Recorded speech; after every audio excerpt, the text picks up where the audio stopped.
during all these years, a lot of changes has come through as far as the university development is concerned, be it administration and more so be it academics.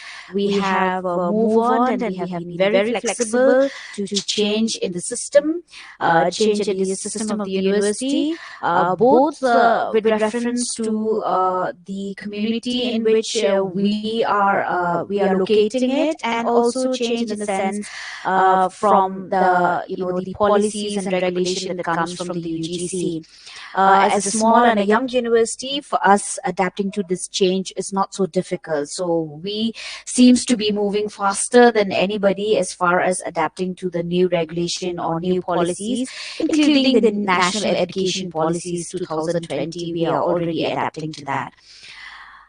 So let's go back to MLSU and its vision and mission. One thing that I would like to tell all the students here that all university have their website. MSU also have our website. We have most of the information in our website. So I request all students to run through the website time and again just to see what are the new updates that is there, including notifications, circulations, which are related to both academic as well as administration. Sometimes there are notifications which may be even related to work that you can click on and give it a try. So the university vision and mission is there in the website. I'll just read out the vision of the university. Christian education and values for the betterment of the society, especially its youth and Christian community. For some of you, if you have run through the website, you will know that the MSU was started in 2006 by two Christian organizations. One is the Presbyterian, which is the KJPA, and the other is the National Lutheran Health and Medical Board. So the Christian aspect of it is one thing that we have focused, but there are other things that we have, put in detail of the vision, because just by looking at the one statement, it sounds to be so Christian focused. So if you run through the detail of the mission statement of the university, you will realize that there are many components that we have added in there, these components are related to issues of the present day problem that we are facing, and we want as a university to be in touch with these problem and finding a solution to this problem. One of the component of the vision says that the university should help to tap or should help the people to help themselves. So this is one of the expectations that we have for a student, that when they leave the university, they should be able to help themselves. They should be able to stand on their own feet. Okay, so that is the vision statement of the university. There are more to it. You can run through. The next is the mission statement of the university.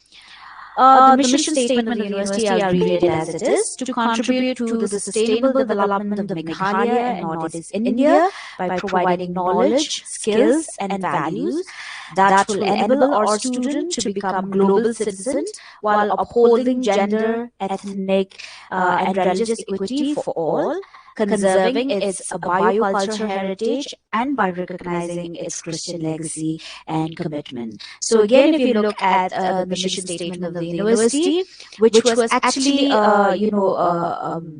created by a number of the first batch of faculty of the university, we had a retreat and we came up with this mission statement after looking at our own experience, experience, whether in our education system or the education system that we experience, or we look at the problem of the community and we put together this mission statement. So it encapsulates not just the vision of the founders or the sponsoring body of the university, but it also encapsulates the vision of the very first teachers of the university, when they look back and see what are the problem and what are the challenge that they face as student, and now how do they want to improve that for the new generation, or the students who are coming to the university. My last point I'm going to talk about, as our VC has mentioned, there are many other personalities that will be coming to give the presentation, from dean academics to dean student and other member or officers of the university, who will be giving you more information regarding the academic and the administrative aspect of the university. I just want to tell you that in this university, the main focus is the student. So therefore, from last year, we have started one office, which is a dean of student office. So that is the most important thing that you need to know as student. That if you have anything which you have questioned, whether it is academically, whether it is administrative, whether it is related to fees, whether it is related to semester, whether it is related to even your personal issue which you want to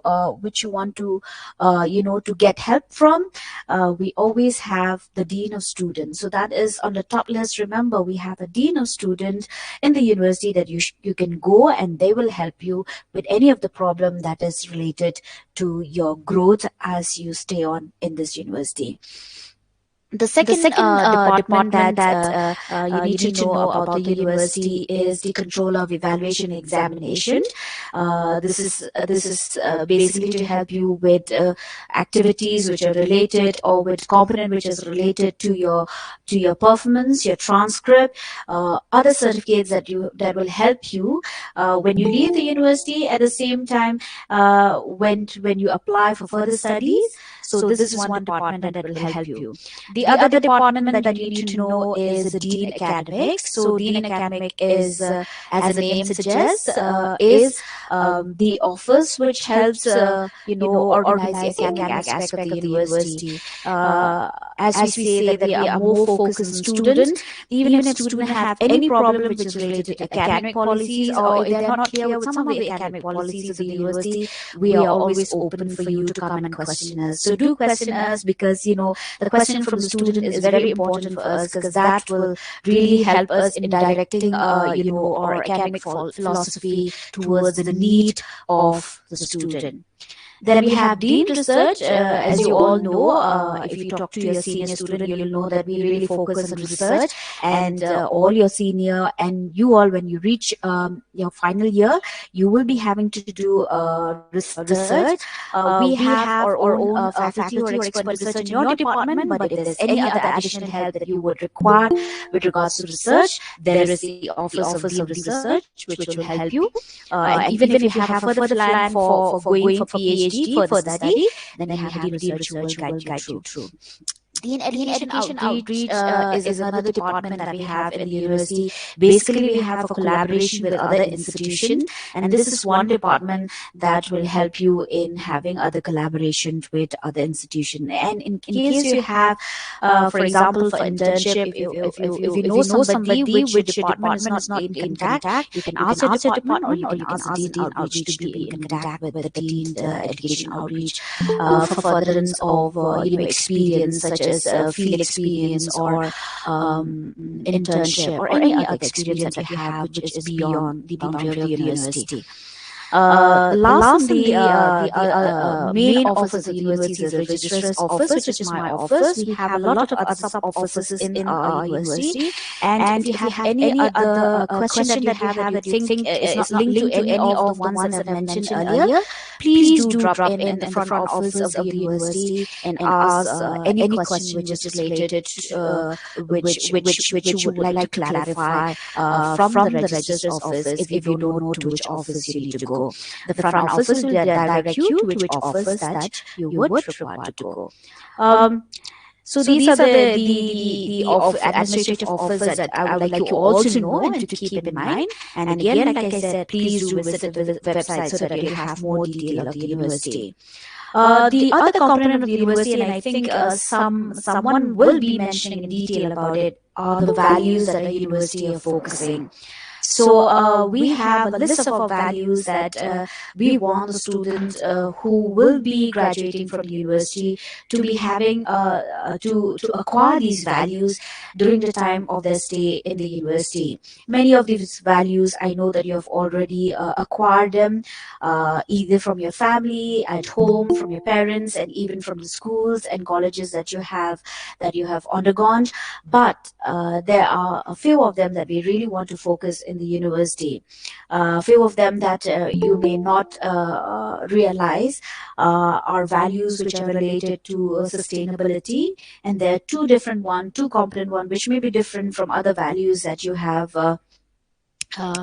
gone through in your previous education. That is the Christian values and the tribal values. So I would like you to go through the website and look at these values. And every time when you sit for class, if you have any question, or if you want to have some of these value imbibed, or if they are already there with you, please talk about it and try to help each other in the class, your classmates, so that you can all imbibe the rest of the other values, including the Christian values. So with that, I will end my presentation. There are many presentations ahead of me, and I know that you will have more information with the other presenter. So once again, on behalf of the registrar's office and all the administration of the university, I welcome you to the university. I hope you will enjoy your stay in this university until your graduation. So thank you, everyone. Bye bye. Bye bye. Thank you, ma'am. Thank you so Thank you, much. Thank you ma'am. so much, ma'am. Thank you, Thank you, ma'am. ma'am. Thank you. Thank Thank you, you. ma'am. Thank you, ma'am. Thank Thank you. you, ma'am. Thank you, ma'am. Thank you. Thank you, Dr. Iman, for giving us an overview of MSU's disciplinary reception. Thank you so much for that, ma'am. And now we'll move over to academic office, where we have Vivian and Associate Dr. Arjun Singh, who will be telling us the activities that university is founded. Ma'am Jennifer, over to you, ma'am. Thank you, Dr. Lavinia. Is my screen visible? All right. So, good morning and welcome once again, dear students. A lot has been said by our Vice Chancellor, Professor Aragorn, and by Registrar, Dr. Eva. So we will discuss in the next 10 minutes about the overview of academics at MLCU. And our Chancellor, Vice Chancellor has rightly said that, in MLCU there is difference in the teaching and learning style, difference in your experiences as a student as well. So the objective for this session is to be familiar with the MLCU academic principles and philosophy. Just a few minutes ago, our registrar had mentioned about the mission statement. So I've projected here. Can you see?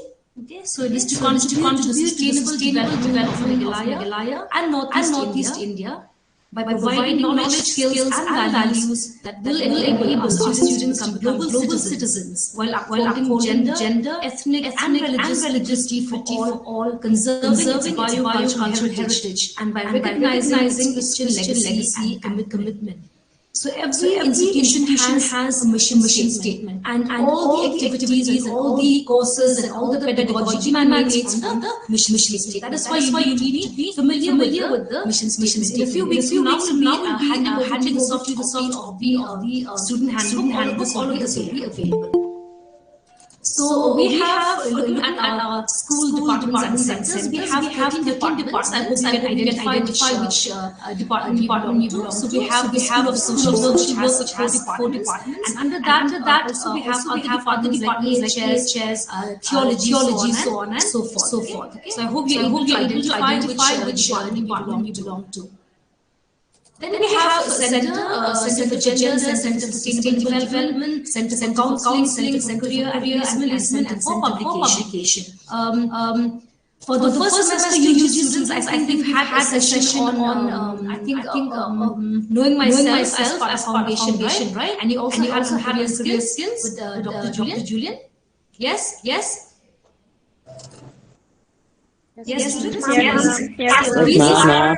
are supportive centers that will support the curriculum of the university.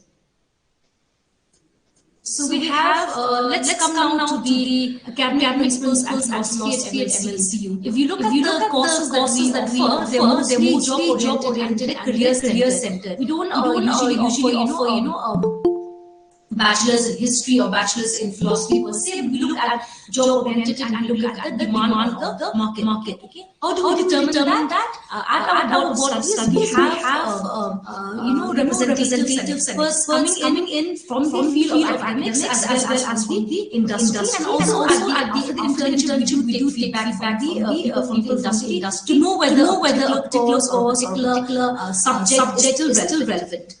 And then if you look at your curriculum, say it's oriented to the world of work. So in the next 2 years for the UG program, and after that you will be experiencing a lot of work experiences, especially at the culmination course that is internship level. So every student in MLCU has to undergo an internship, especially for allied health students. They go 1 year internship. The program, the UG program is for 4 years, and 1 year is dedicated to the internship. All the other students as well have to do an internship, and the duration of the internship differs from department to department. That is where you get experience of the world of work. And then our curriculum is not static in the sense that what we teach maybe the same thing should be taught next year. No. We have a board of studies, and board of studies we assess the relevancy of that particular curriculum. So therefore our curriculum is dynamic and it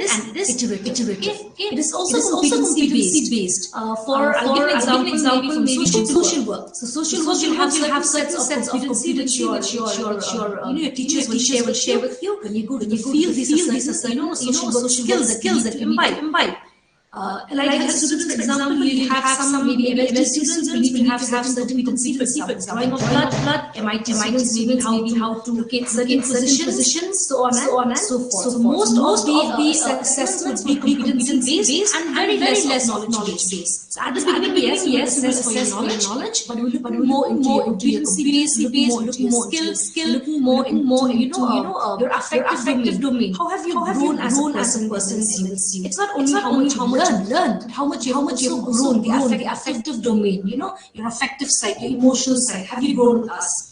Then coming to pedagogy or the methods of teaching, we are moving towards de-emphasizing lectures, and just be aware that now we are moving towards what is called blended learning. So the National Education Policy 2020 emphasizes on blended learning as well as on multidisciplinary aspects of curriculum. When I say blended means self and taught. So blended is defined as self and taught. So some aspects your teacher will teach you how to learn, how to do all that. Another aspect you have to learn by yourself, because learning needs to be self. It must not be guided all the time. Therefore, we have the blended aspect of self and taught. And then, as I mentioned, we'll be emphasizing on lectures, and there'll be another session by our Associate Academy speaking about what is experiential learning and why we emphasize more on experiential learning. So by next semester, most of you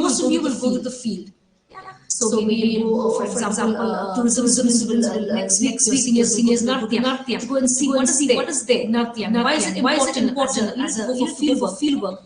Number two, presentations. Your teacher will give you a particular topic and you need to present. Learn on the topic and you need to present. So develop that presentation skills. That is why you have the Department of English and Communication coming in. Okay. Assignments. Okay, you'll see that we don't have examinations. We have assignments. Okay. Dissertation. All students coursework culminates in dissertation. At the end, I've mentioned about learning and about internship. Okay. So please be ready that we are preparing you for the world of work. We are preparing that we will move. A year or two from now, go to that world of work through internships, through fieldwork, so on and so forth. Now coming to the UG students, now you are first semester. When you reach second semester by next year, you will have to make a choice for your minor. So we have as part of the National Education Policy, we have two specialization for the UG. One is your subject specific. So you may have specialization social work or maybe from AHS whatever. But you'll also have a minor which is part of the specialization. That minor you will take it from another department. So by next year, you will be receiving posters. Each department offer a minor. Let's say tourism offer one minor subject. Center for gender offer one minor subject. IT offers a minor subject. So there are about 10 to 12 minor subjects. But you are allowed to take only one minor subject. How will you choose towards that? There will be a process. We will give you posters, send you videos, presentations. All of these minors, these will help you make choice. Yes, I will opt for this minor. And this minor carries about 12 credits. So you'll have 4 credits in the third semester, 4 credits in the fifth, in the fourth, and 4 credits in the fifth. So third to fifth semester you will have minor, whereby students of all departments, other departments they come together. Okay. So you can choose any minor. If you're from social work, you cannot opt minor from social work. You have to opt from the other departments. Okay. And then we also have the multidisciplinary liberal education approach, and that is being done through the Sustainable Development Goal core theme subjects. Okay. So Ma'am had mentioned about values in MLC. We have many values: honesty, tolerance, respect, etc. Okay. Sustainability is one of them which always missed out. How is a certain institution sustainable? How can you make a certain program and awareness program sustainable at a community level? So also this multi aspect, we're going to introduce you to SDG themes.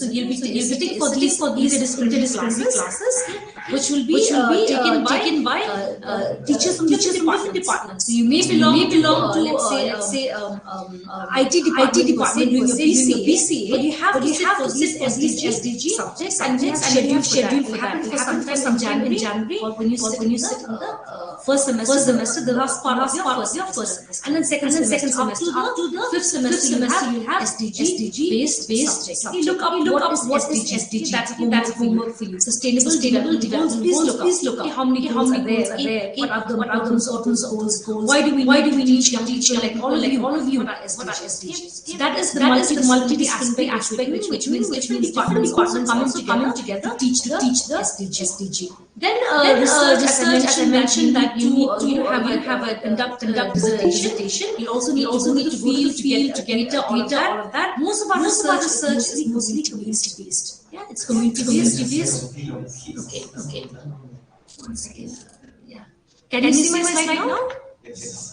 Okay. All right. So if you look at research now, it is, as I mentioned, is community based. We would like our research to be action based. Okay. When I say action based, again, do you look at what is action based? Research is a problem solving research. So you go to a community, see they have a problem, for example. How do you solve that problem immediately? That is called action based research. We don't want to do research which is not relevant. For example, small eradicate. We don't need to do about that anymore. We need to look at what is evolving. So how can you solve a problem? Mostly we're looking at action-based research, and ultimately culminate into your dissertation. Then assessment, as we ask for more than a month, see that your assessment is very frequent.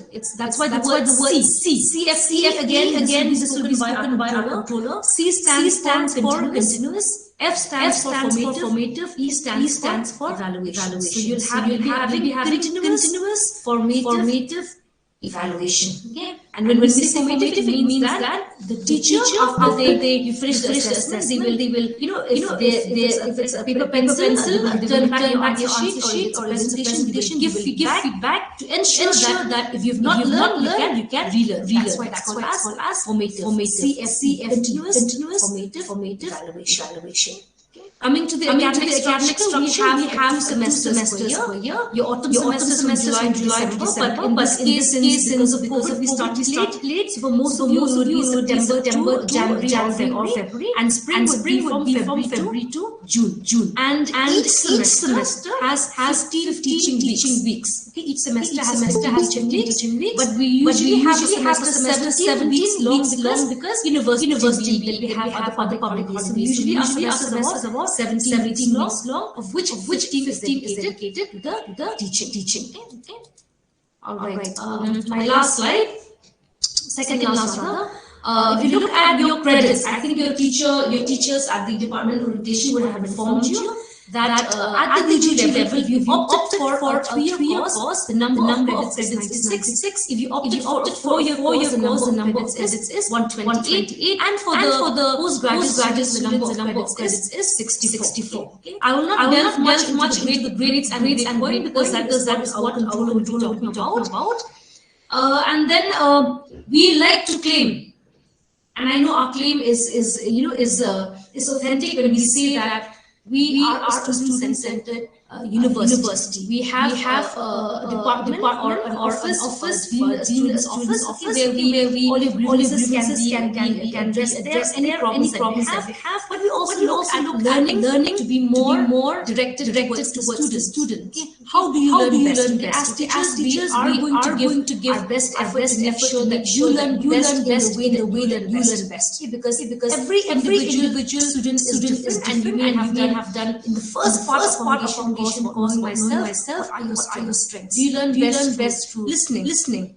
Do you learn best through kinesthetic? Do you learn best through reading, so on and so forth? That is why we have a variety of assessments as well to make sure that you learn in all of these different styles. Then these students will also be talking about counseling, about mentorship. I know you have a mentor. So whatever any grievances that you have, anything you want, you can definitely ask your mentors.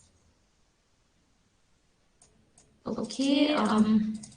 This is the outline for the undergraduate courses. Okay? So you don't only have, for example, here I like this specialization. Okay? But you have a lot of courses to take. Because why? Because we are looking at, as I mentioned.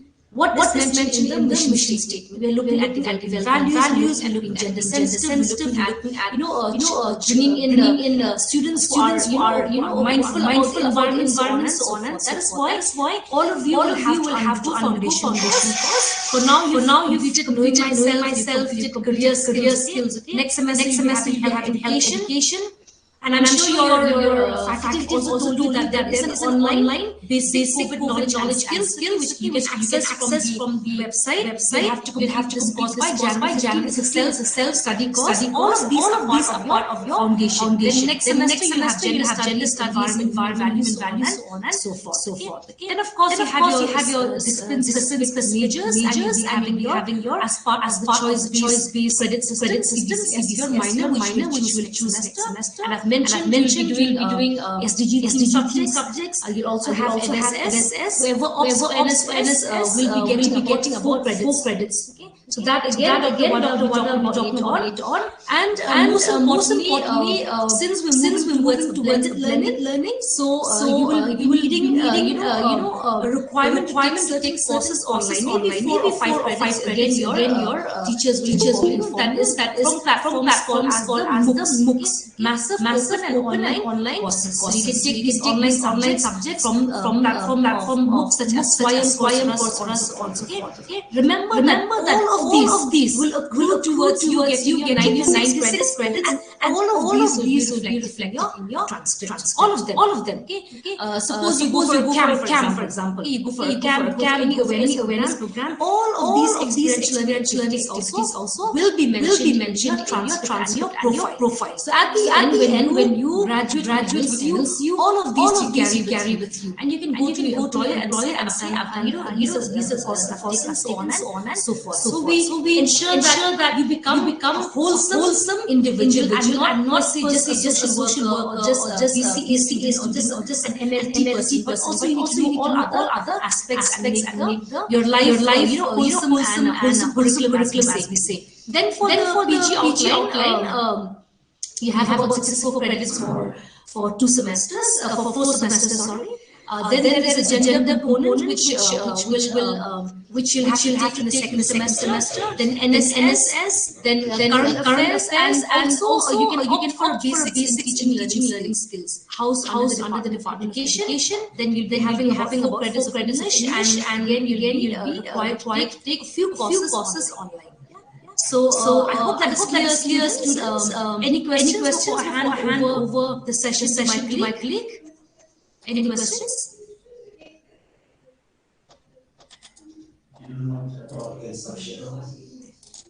All right. If there are no questions, then I'll hand over the next session to Dr. Ardo. Welcome once again, and hope you have an enjoyable time at MLCU. Thank you, ma'am. I'd just like to make an announcement before Dr. Ardo presents. The number of places in Vitas now. So if you have friends who want to join, please ask them to join the live stream. Okay, the links have been sent. They can join via YouTube. Okay, thank you so much. So over to you, Dr. Ardo. Yeah, thank you, Dr. Jennifer. Thank you, Dr. Lavinia. Am I audible now? Yes, sir. Yes. All right. Thank you. I hope my slides are visible to everyone. Okay. So good morning once again. Welcome to MLCU and welcome to the orientation program. The earlier speakers have already spoken about Martin Luther University. We have already introduced you to the different offices that are available in the university. Okay. We have also exposed you to the curriculum aspects of the university. Now we will look into the experiential learning that the university claims to be. Okay. So we say that MLCU it's focused on students' development and preparing students for the world of work, okay. And we follow the experiential learning. Okay. So basically, experiential learning is when a student is involved in the process of active engagement or with helping students be critical okay, about a situation or solving problems at the community level or at any other level.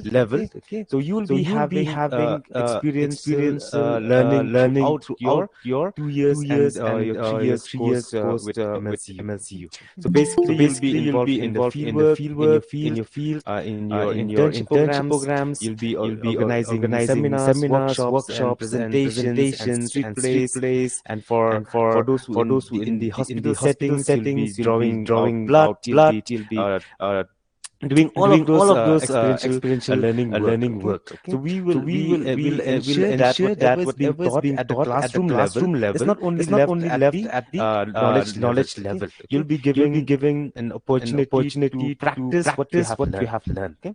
So for example, the music department, whatever they have learned in the classroom during the weekends, they go out to the different parts of the city and they perform in front of a crowd. Okay.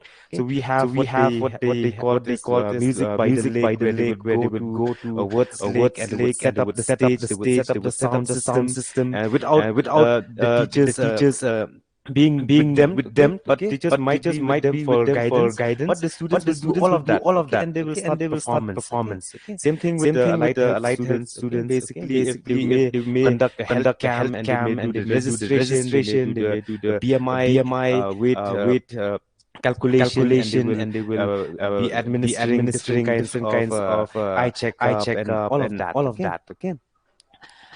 So why experiential learning in MLCU? Because like the quote that I've mentioned here, experience is the starting point of knowledge. Okay. So all courses that are being offered in Martin Luther University are basically professional courses. Okay. And because it is professional courses, we are preparing you for the world of work. And without experience, okay, without hands-on experience, you'll not be able to call yourself professionals. Okay? That's why we focus so much on experiential learning. We focus so much on sending students to the field, or to institutions or hospitals and so forth. Okay? Then we would want whatever knowledge that you would absorb during your classroom settings, to be able for you all to put into action.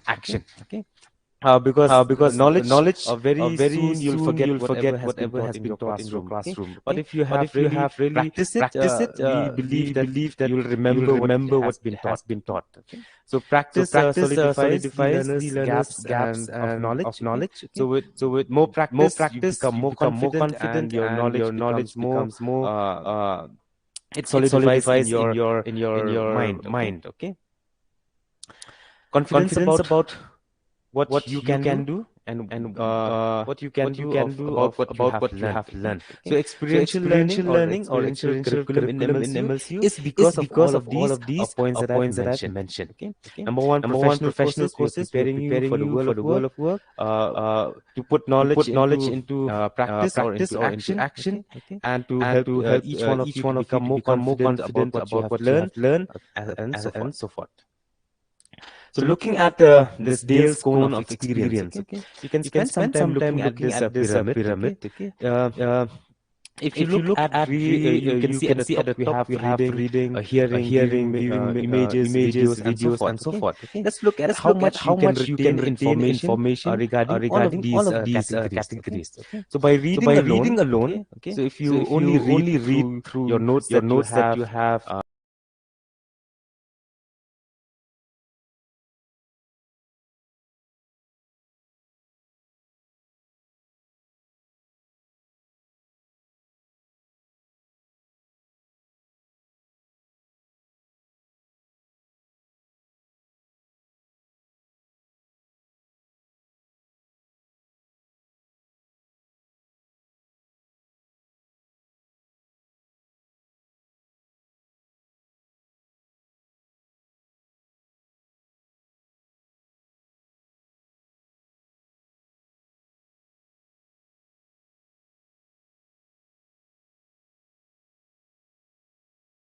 Perform a presentation, do a real thing up to 90% of whatever you do, you'll remember. Okay? So basically, the last two, which is 90%, is basically experiential learning.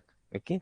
That's why we focus so much on experiential learning. But at the same time, we realize that all of the above is also important. That's why we have classes. That's why we show you images, we show you videos, we take lectures, and we allow you to participate on workshop, in group assignments, group activity, and as such. Okay? Because we realize that all of these are important, but experiential learning also is very important, because up to 90% of whatever you do, you'll remember. Okay? It's like when you go for a driving class, if you know all the theory of a car or mechanics of a car or an engine, okay, but you're not allowed to drive, okay, you'll not be able to really learn how to drive a car. Okay. We have some examples of the experiential learning that students have been going to. Okay, we have some pictures here. If you see at the pictures, we have an awareness program on waste management. Okay, and we have World Suicide Prevention Day celebration in Police Bazaar. Okay, where the students are the main individuals or main groups who have organized these kind of events in the community level. Okay. Then we have health camp, okay, that is being organized, okay. Then again, awareness program on cyber crime, okay. Then we have the Himalayan cleanup, community camps, awareness on different issues at the community level, okay. Then we have interviewing with the headman, okay. Then workshop, life skills and campaigns at the different schools at the different location and community and villages. Okay. This is what I've been talking about, music by the lake, okay, where students would go to any part of the city and they would perform, set up the stage and perform whatever they have learned in the classes. Okay. With that, we have some good news as well. Okay, if you look at the slides, okay, I'm not sure how many of you have read in the website, okay, MLC website, but it's up there. Okay, so if you look at the what MLC have achieved, okay, so in 2021, okay, by Education World magazine, okay, MLCU was ranked 41 among the 105 private university. Okay, so we ranked 41 in 2021 category. Okay, then also we ranked 7th among the India's best private education institution. Okay, category promising future ready university. This is again by the Education World. Okay, and then in the India Today and Business Today, okay, India was ranked 50th among the 461 private university in India. Okay. And again, the social work department was ranked 39th out of 423. Okay, the BCA degree program was ranked 103. Okay, 103, 103rd position. Okay, among the 4,200 other institutions. Okay, then the BBA program was ranked 130th. Okay, among 4,500 management departments in India. Okay. And again, we were ranked top 10th as the newly emergent private universities. Okay, and on student diversity also we was ranked on 10th ranked. Okay, and the Center of Gender also was selected as the finalist of the 7th Enabling Northeast Award in 2020. Okay, so these are few of the good news or that we would like to highlight to all of you, that you are in the right place.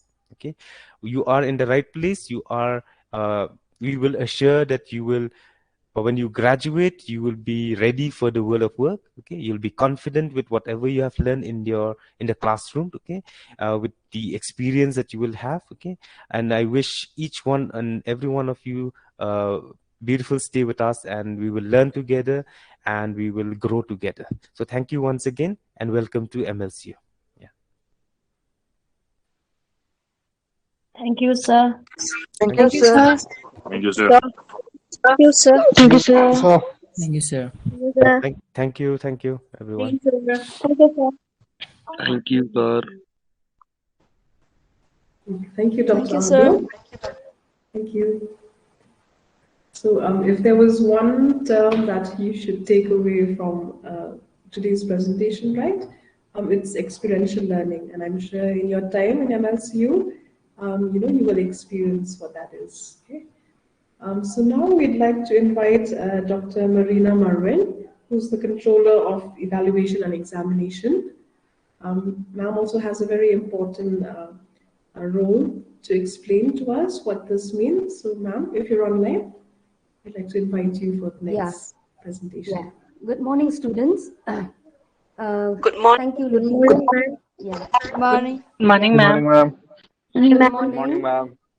Okay, let me share the screen, the slide.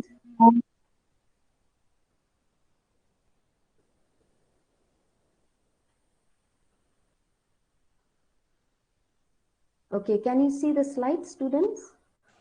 No, ma'am. Yes. No, ma'am. No, ma'am. No, ma'am. Yes, ma'am. Yes, ma'am. Yes, ma'am. Yes, ma'am. Okay. Okay, that's nice. Just 1 minute. I will just do a slideshow. So is it visible now? Yes, ma'am. Yes, ma'am. Okay. Okay. Good Yes, morning, ma'am. students. Once again, thank you, Lavinia, for this time. First of all, I would welcome all our students to the family of MLCU. Before I start my presentation, I would like to mention that evaluation in MLCU is pretty unique, I would say.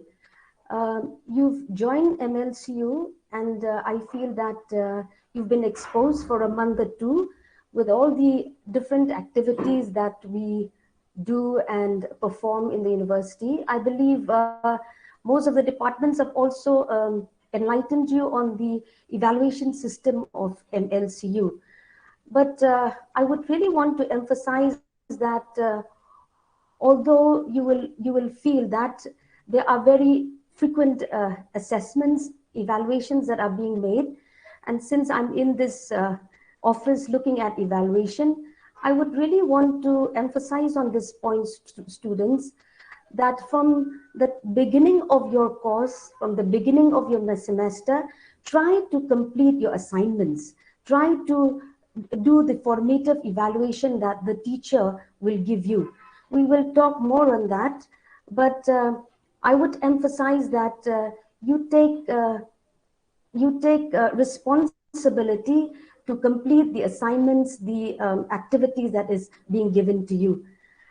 I would like to mention that few of the components have been already mentioned by Dr. Jennifer, our Dean Academics, and some aspects have been covered by Dr. Ardo as well.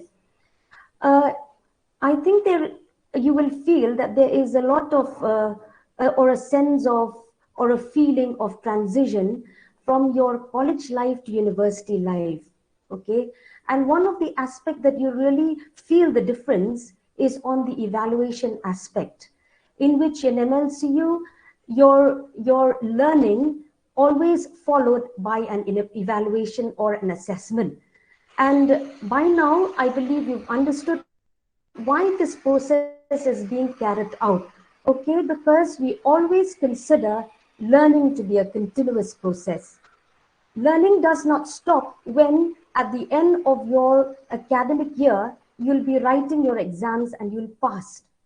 It does not end there. You know, students, as what Ma'am Jenny has mentioned, we are preparing you all to face the real world of work, which unlike what you've experienced in the university, it would be the same, okay? So therefore, even though if you're working in the future, you will be learning, okay? And what you have learned from here, you'll be applying. So that is the approach of learning in MLCU, that we always consider that learning is a continuous process. And when we talk about learning, it should be a reflection of what we have learned. Okay, I'm learning about, let's take an example about communication skills, okay? It does not end there, but how well you communicate, okay? Have you been able to apply it? Have you been able to enforce it in your student's life as well as in your workplace? So there's a lot of reflection, there's a lot of action being taken place, and in MLCU, we look at learning to be a place or a platform for dialogues, okay? When we say so, it means that there would be a right answer, okay? But a wrong answer also can be make it right, okay? For instance, when we look at a case study, for example, we will give you a case study to look at it, and you will see the scenario of the case, what is the gaps, what are the challenges that is in the case, and there would be probably a right answer to that case. But also there will be, you'll identify that there will be some gaps where these gaps can be made right, okay? And interestingly, since there is a lot of participation in this learning process, the teacher or the faculty will always act as a facilitator. And I've been teaching in MLCU from the time of its inception. And I realized this very fact that I learned along with the students. Okay, there are times that I've not been able to give a correct answer when a student asks upon. But we have learned together, and I would say that we as faculty, we are learning together with our learners, and we become facilitators on that aspect. Another into learning in MLCU is we look at what students have learned or they are learning, than rather we measure it, okay? All of us students, I would say, including me, we have grown up, we have become accustomed to a system where we write the exams and at the end we get our marks. So we are being measured at what we have learned, okay, or what we have probably muck up before the exams. But here in MLCU, we are looking at what is the learning, what to say, capacity, or what is the learning aspect that the student have learned. Okay, so therefore, while teaching or while learning, it shifts the teacher's focus or the student's focus from not from testing, but from learning. Okay, just give me 1 minute. You see the slide, students? Is it moving? No, ma'am. No, ma'am. No, ma'am. No? Okay. No. So is it moving now? Yes. Yes, ma'am. Yes, ma'am. Yes, ma'am. Okay. So you've missed the slide, right? You've missed the slide. Okay. So I'll just read it out. As I've said earlier, it is a continuous process. Learning includes reflective participation. Okay, that is very dialogical and cooperative. So, as we have discussed, also learning is mutual, where the teacher and the student learned together. So, learning focuses on enhancing how much you have learned rather than measuring, and it shifts the focus from testing to learning.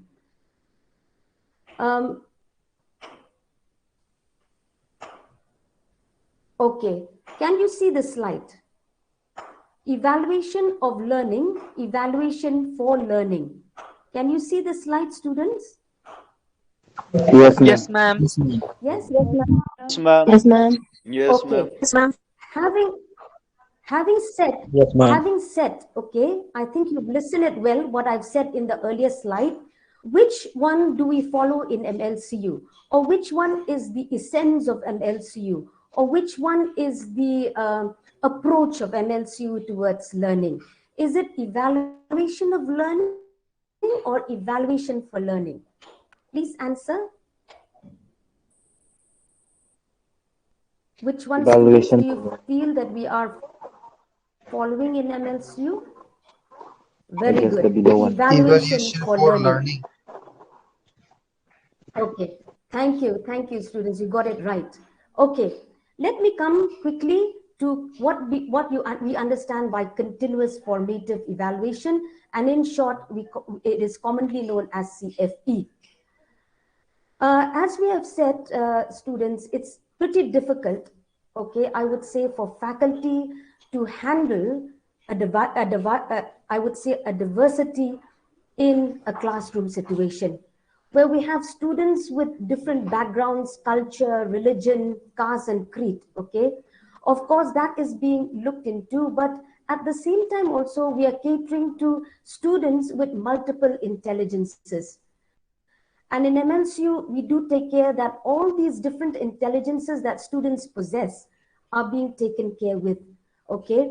So when we talk about multiple intelligence, we would mean that students would learn best, okay, through visual, through verbal, through logical reasoning, bodily, musical, interpersonal, and intrapersonal intelligences. Okay, I will not go deeper into these aspects, but I hope some of these you would understand by now. Visual is something that you're able to perceive quickly when you see a visual, a chart or a map. Okay, and then verbal. Some students they are very good with words and language. Okay, so they have very high auditory skills. Okay, some students have a logical intelligence where they use reasons, they reason, they use logics, okay? And then some students have a bodily or what we say a kinesthetic intelligence, where the ability to control, I would say, the body movements and handle different objects skillfully, okay? Interestingly, I would say that musical intelligence is one which I've seen in most of our tribal students, right? Whenever they hear music, they perceived or they capture or they received it very well. Interpersonal skills is something that students are able to relate, I would say, and understand each other. And intrapersonal intelligence is something that which is in oneself. Students are able to do a self-reflection, and they are always aware of the inner state of one's well-being. Okay, so all these different intelligence are being taken care in MLCU, because we know for sure that in a class all these types of intelligence will be prevalent. Okay, so we also cater to learning styles. Okay, different learning styles. I will not repeat them again. They are almost the same: visual, auditory, reading and writing, and kinesthetic. And also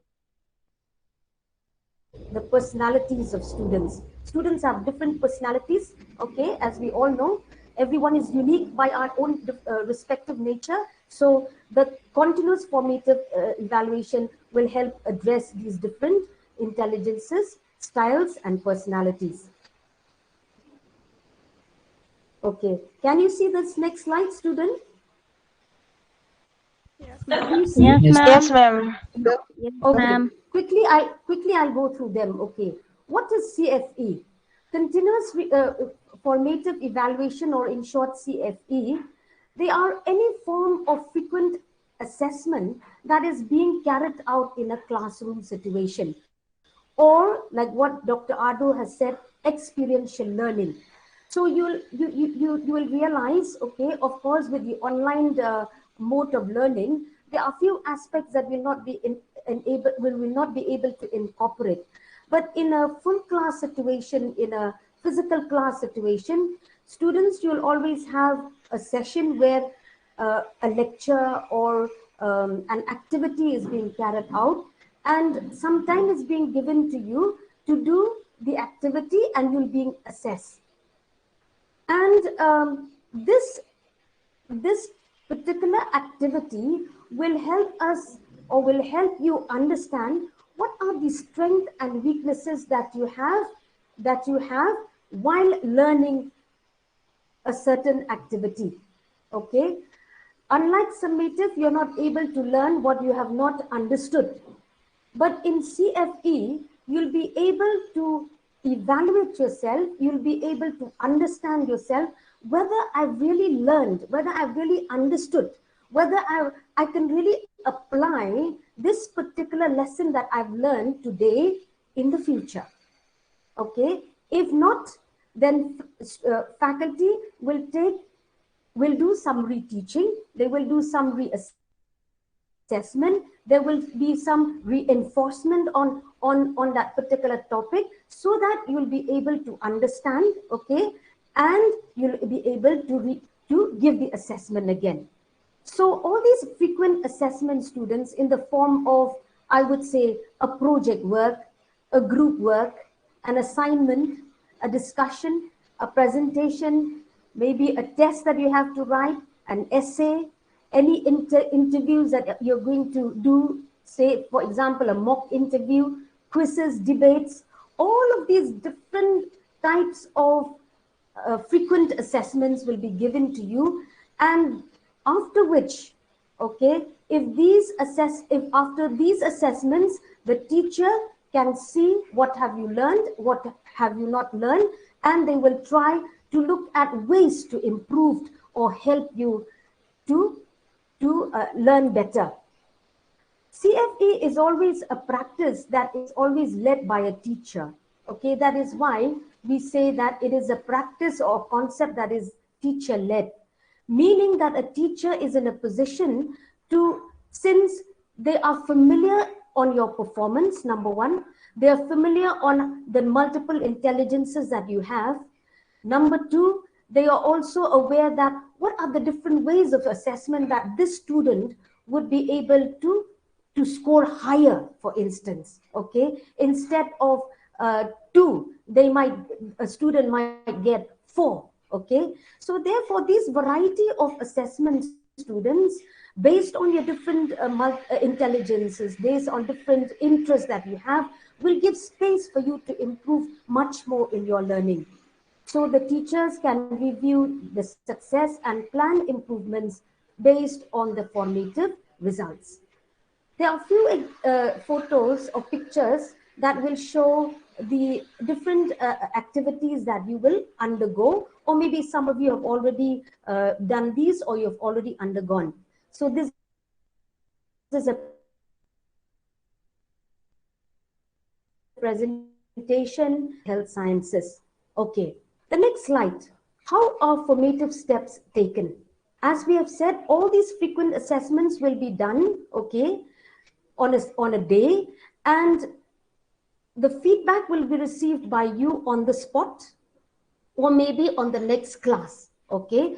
So you will be told by a teacher that you have done well, you need to improve on this, okay? If you have written a test, okay, the test scripts will be given back to you and you'll be able to see where have you gone wrong, okay? And maybe if a test is for 15 marks and you've scored just 5, okay, the teacher will give you another chance to improve on that particular assessment. So reviews after assessment, formative classes and assessments are being taken. So it does not mean that if you have not understood, you're being left to do an assessment on your own, but reteaching will be carried out. Feedback, these are the formative steps that will be taken. Mentorship, in MLCU there is a program called a mentorship program, which the Dean of Students will talk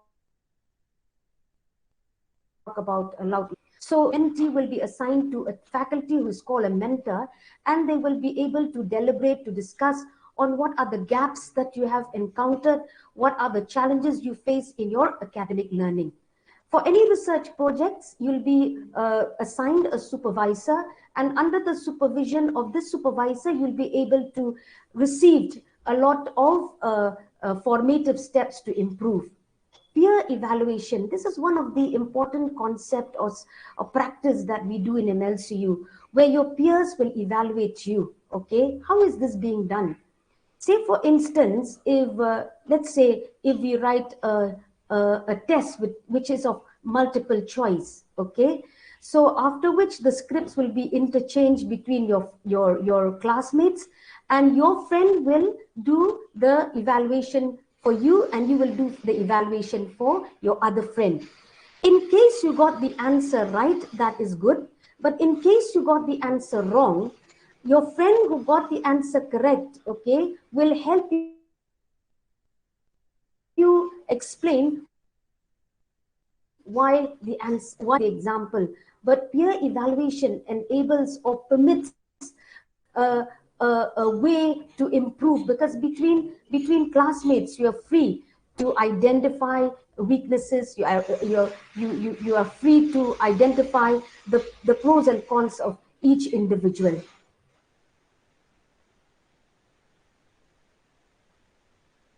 Self-evaluation. We are trying our best also to emphasize on this. Self-evaluation is self-reflection. How much you have learned, how much you're able to put that into practice, okay? When I completed my graduation, am I able to work as a sales executive? Am I able to be a good lab assistant? Am I able to look after the community who are under great, tremendous pressure for the social work? Of a self-reflection to see whether you have really learned or not. So if you look at the cartoon there, okay, thanks for the feedback. Wow, he listened. Interesting. Meaning that you've been addressing to what you have not learned, and you get feedback so that you can improve. Okay, so in short, the objectives of CFE is to provide you students with timely and continuous feedback regarding your academic performance. It also bridges the gaps in knowledge and application for further improvement during the course of your study. Okay? So if you attend all the assessments, you do all the formative evaluation, then students, you will surely avoid any back subjects or any incomplete work. In MLCU, I feel that probably students should not fail, because you have given different ways of how to improve on your assessment. You have different ways on how you can learn and also to pass for a certain subject. So you will avoid back subjects. So let us look briefly on the advantages of CFE. As we have discussed, it gives you direct and immediate feedback. The results of any assessment are being provided on the spot or at the next class. Learning is reinforced, meaning if you have not understood, okay, if you still feel that you've understood, but there are some portions that you're not clear, okay, that is being retaught again. Students are more motivated to learn. Students take more responsibility for their own learning, as what Dr. Jenny has said, blended learning. So it includes both lessons being taught and the self-directed learning. Students learn valuable lifelong skills such as self-evaluation and goal setting. I believe you'll agree with me that CFE is less stressful than any end-term or summative evaluation. CFE motivates students to improve in attendance. And I'll tell you, students, with CFE every day, you have to do an assessment. So therefore, you have to be punctual, and also you cannot miss too many classes. Okay, as you all know, the percentage for attendance in MLCU is 75%. Before I close, I will end up with this slide. In MLCU, you will not learn not to be evaluated. You will learn not to be evaluated, but to make a positive difference with yourself and the world around you. Welcome once again, students, to the MLCU family, and I wish you all the best. Thank you, and God bless. Thank you, ma'am. Thank you, ma'am. Thank you, ma'am. Thank you, ma'am. Thank you, ma'am. Thank you, ma'am. Thank you. Thank you. You, ma'am. Thank you, ma'am. Thank you, ma'am. Thank you, students. Thank you so much, ma'am. Thank you, ma'am. Thank you so much, students. ma'am. Thank you. Thank you, ma'am. Thank you. Thank you, dear. Thank you. Yes, thank you, Ma'am Marina, for the very in-depth Thank you, ma'am. presentation on what CFE means in the university. Thank you, ma'am. Students, in better times, we would have all met together, right, in our university hall. But because of the situation, we're all online. But we still don't want to miss a group picture because of this. So I'd request all of you to switch on your videos just for a minute. And our digital photographer would, get a snapshot of all of us, even if, wherever we may be, right, in campus or at home. But may I request all of you, and Thank you, ma'am. as well, Ma'am Marina, Ma'am Jennifer, Dr. Ardo, if you're there, we'd really like to see all of you online. Just for a minute, if you could switch on your videos, please.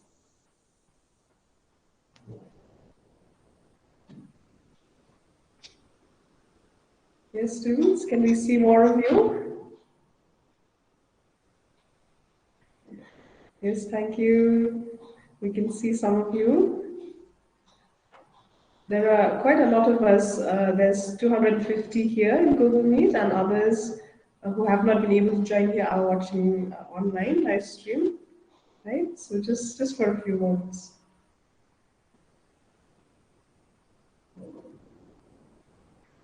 So meanwhile, I'd like to invite, we'll next have our Dean of Students, Associate Dean of Students, Dr. Chenmalin Dhar, to present on her office and the services they offer for the benefit of all students.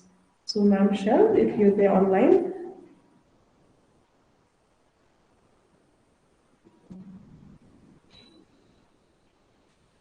Okay, thank you so much, students. It's nice to see all of you. Thank you, ma'am. Thank you. All right, thank you. Thank you, ma'am. Thank you. So welcome, Ma'am Shell. Over to you. Thank you, ma'am. Thank you. Thank you, ma'am. Thank you, ma'am. Thank you, ma'am. Thank you, ma'am. Thank you, ma'am. Can you hear me? Hello. Thank you, ma'am. Yes, ma'am. Yes, ma'am. Okay. Ma'am. So, Thank you, ma'am. A very good morning to one and all present here. I'll be talking on the committees and the services that is provided in this university through this office. Okay, so before I start, I would like to welcome all the students to this university, and we hope you will enjoy every bit of your stay in this university. And later when you graduated from this university, you will have something to share with the people about this university. I mean good things about this university.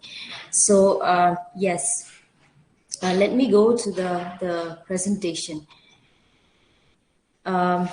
Yes, my name is Dr. Chalmali Indhan. Okay, so the Office of the Dean of Students has been created to cater to the students' needs and expectation in the university, academically as well as beyond academically. So if you have any problem, if you have any issues, you can always come to us. You can always bring to us your problems, and we will always try to cater to your problems and to solve your problems in the best means possible. Okay, so let's have a look at the committees. Yes, we have Students' Grievance Redressal Committee, we have Internal Complaints Committee, we have Anti-Ragging Committee, we have the National Service Scheme, which is commonly known as NSS, we have a Student Council, we have the Center for Counseling, and all of these committees are handled by different people. Okay, so like Internal Complaints Committee, the briefing or the facilitation will be done by Melissa later on, and National Service Scheme will be facilitation will be done by our program coordinator, which is Ma'am Wadahun, and the Center for Counseling will be done by our counselor, Miss Pibawans Imle. Okay, so I'll be talking on the students' grievance redressal. So the university believes that students should have the opportunity to air their grievances in a formal and a structured manner. Okay, so therefore this committee was formed. While at the department level, we have the mentorship, okay, which can deal with some of the students' issues. And there may be some issues that can be dealt at the university level. So therefore we have this committee, and we allow students to access to this committee to air the grievances to this committee through the HODs. If you have any grievances, okay, you can write to your HOD, and your HOD will then bring this up to this committee, and this committee will have to sit and take a call on to redress the grievances of the students. So the university believes in in its handling of students' grievance, is committed to a fair, transparent, and equal treatment of all individuals, regardless of gender, age, disability, color, marital status, race, ethnicity, national origin. Okay, we are committed to give equal treatment to all of these individuals. So therefore we are also committed to upholding the highest ethical standards in dealing with the grievances in compliance with all the applicable laws, while upholding the university's values, right? So the kinds of issues that you may air through this to this committee could be any issues between students and teachers,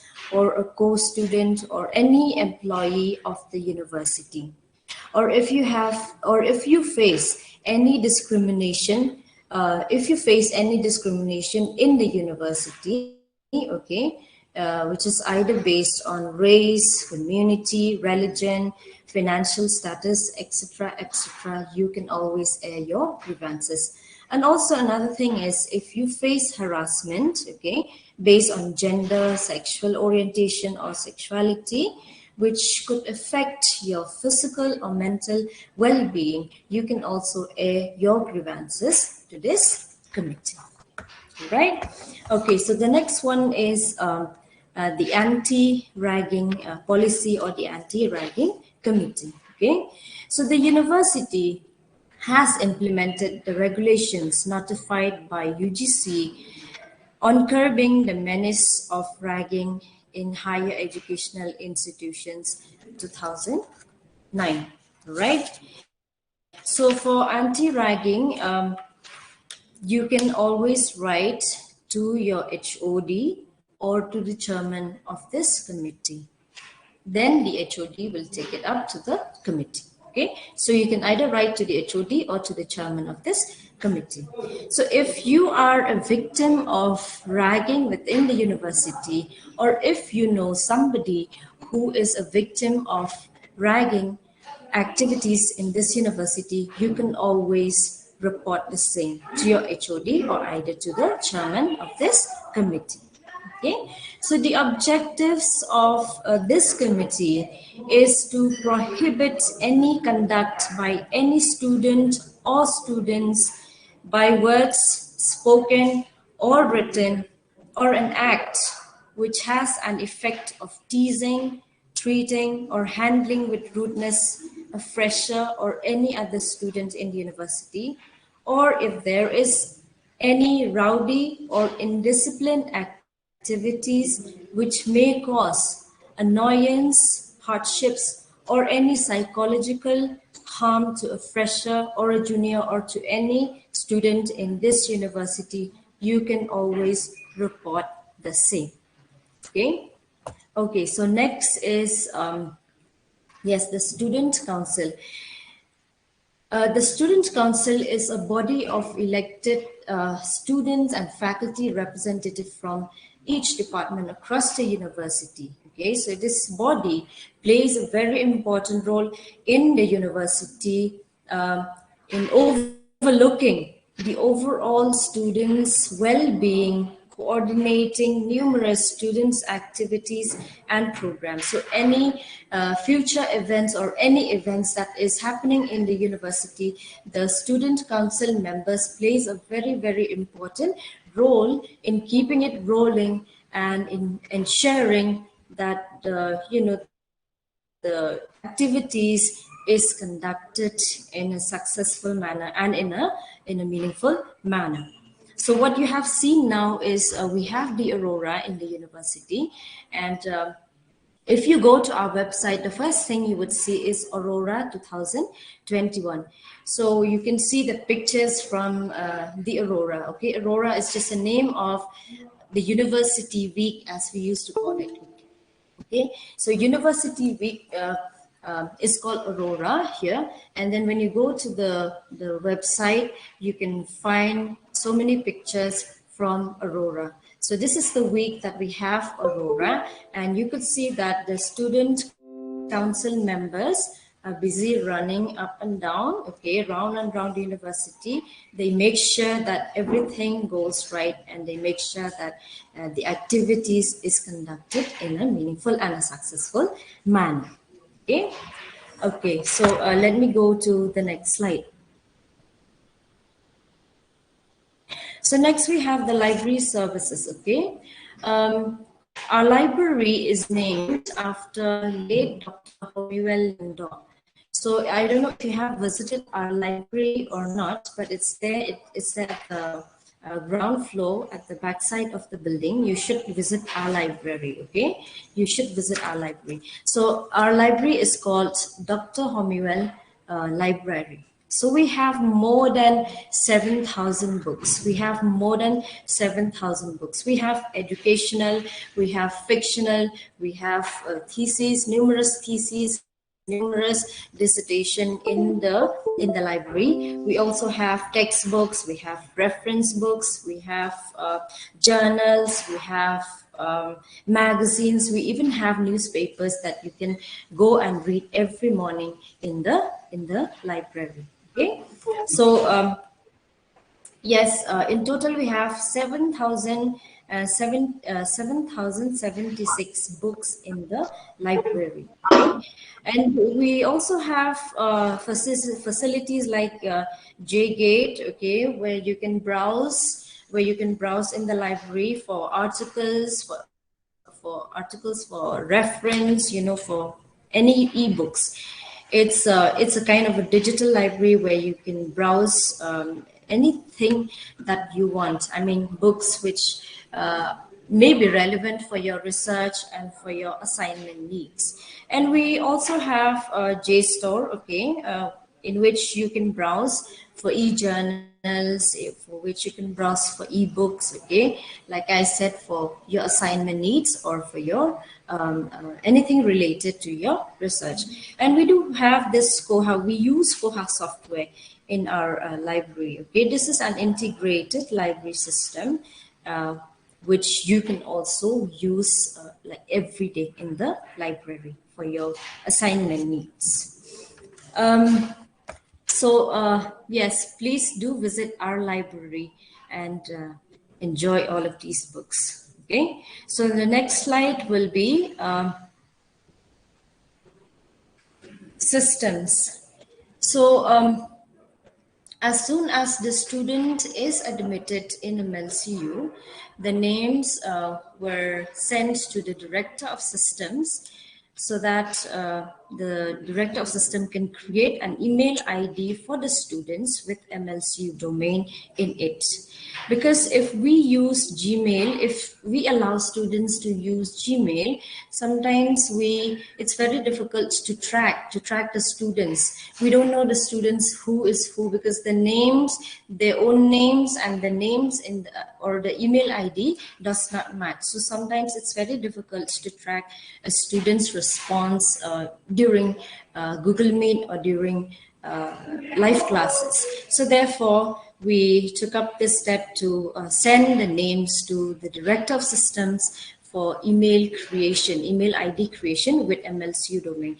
And I would urge each and every students to please use your email ID with MLCU domain for any workshop in the university, even for Google Classroom, okay, because it's easier for us to record for any live classes, for any workshop in the university. So please use your email ID with MLCU domain so as to be able, to track your responses if there's any during the workshop or during your Google Classroom.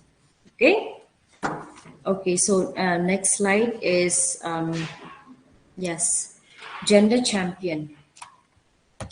So, what is gender champion?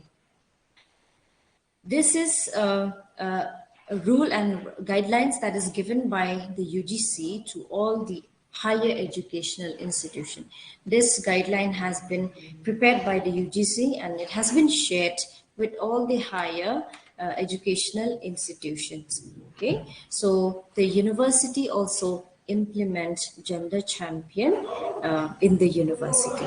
So its aim, or the gender champion aim, is to make young boys and girls gender sensitive and create positive social norms that value girls and their rights in the campus, and to select responsible leaders who will facilitate and integrate an interdisciplinary approach, understanding the socio-cultural construction of gender that shape the experience of women and men in society. So if you can see from the slides, we have the vision. Okay, so the aim is to make young boys and girls gender sensitive in the university. Okay, where was I? All right.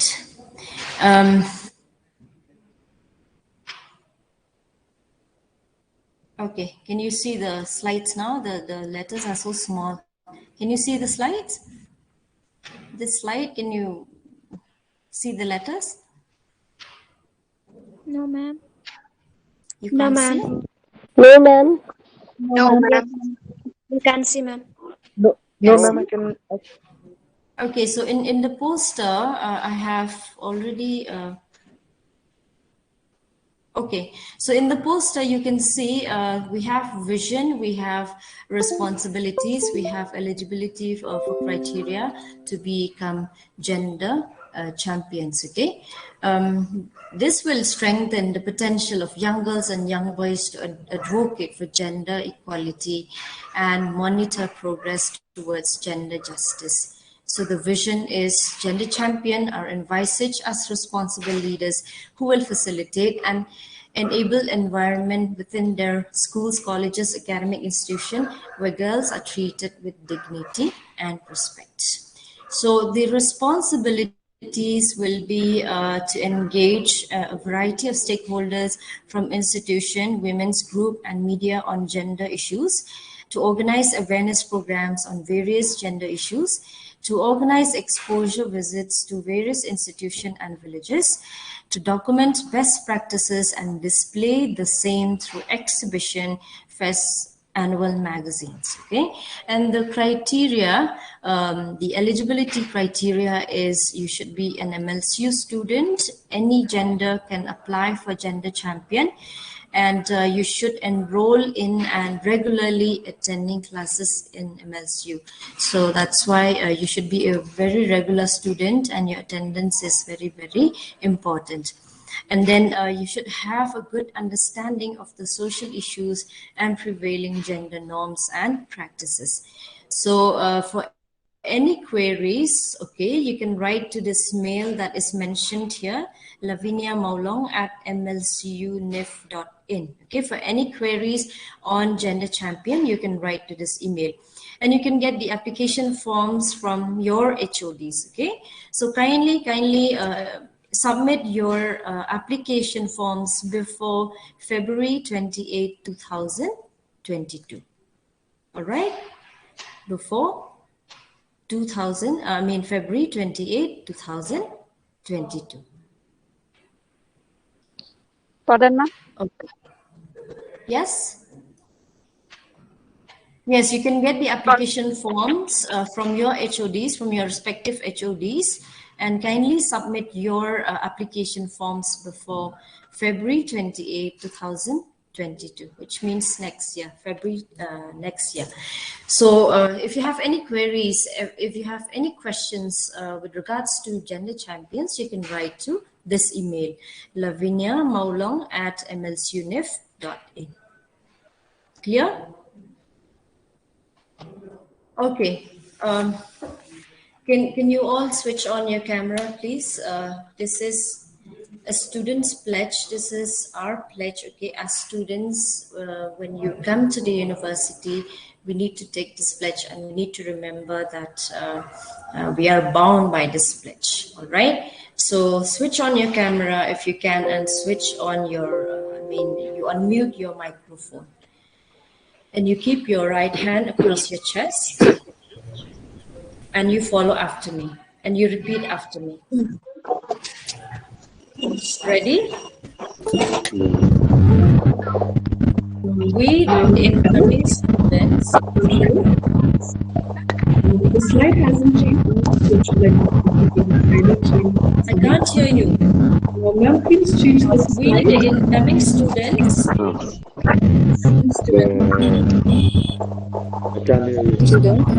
I can't hear you. We, the incoming students.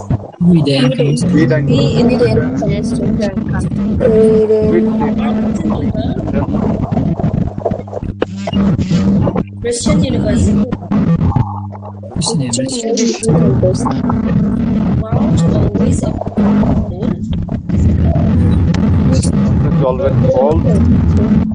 principles,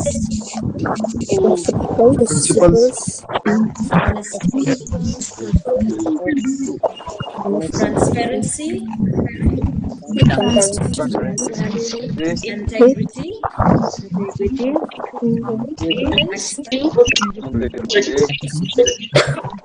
respect, quality, Ma'am, self-esteem.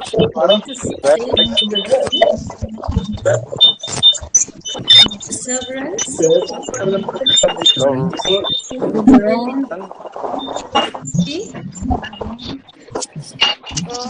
teamwork,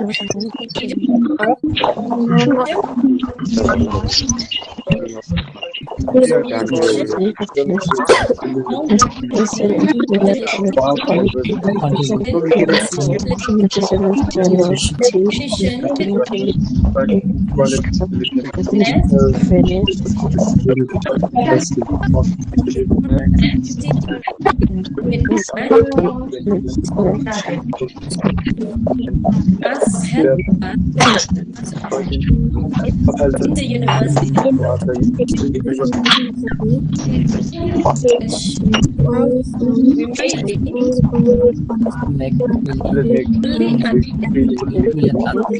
we may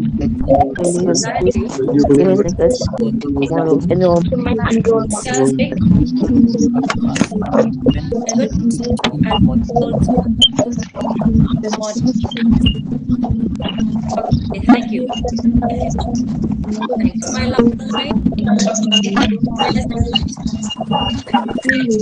my last slide, and I would urge you to visit our website because we have details of the grievance redress policy. We have the details of anti-ragging policy, ICC, on the website. So please check our website for details. Okay. So thank you so much. Thank you. Thank you, ma'am. Thank you, ma'am. Thank you so much, ma'am. Thank you, ma'am. Thank you, ma'am. Thank you. Thank you. Thank you, ma'am. Thank you, ma'am. Thank you, Thank ma'am. you. Thank you. Good morning to everyone present here. I am honored and privileged to stand in front of you as I'm here to share my once-in-a-lifetime experience as an NSS volunteer who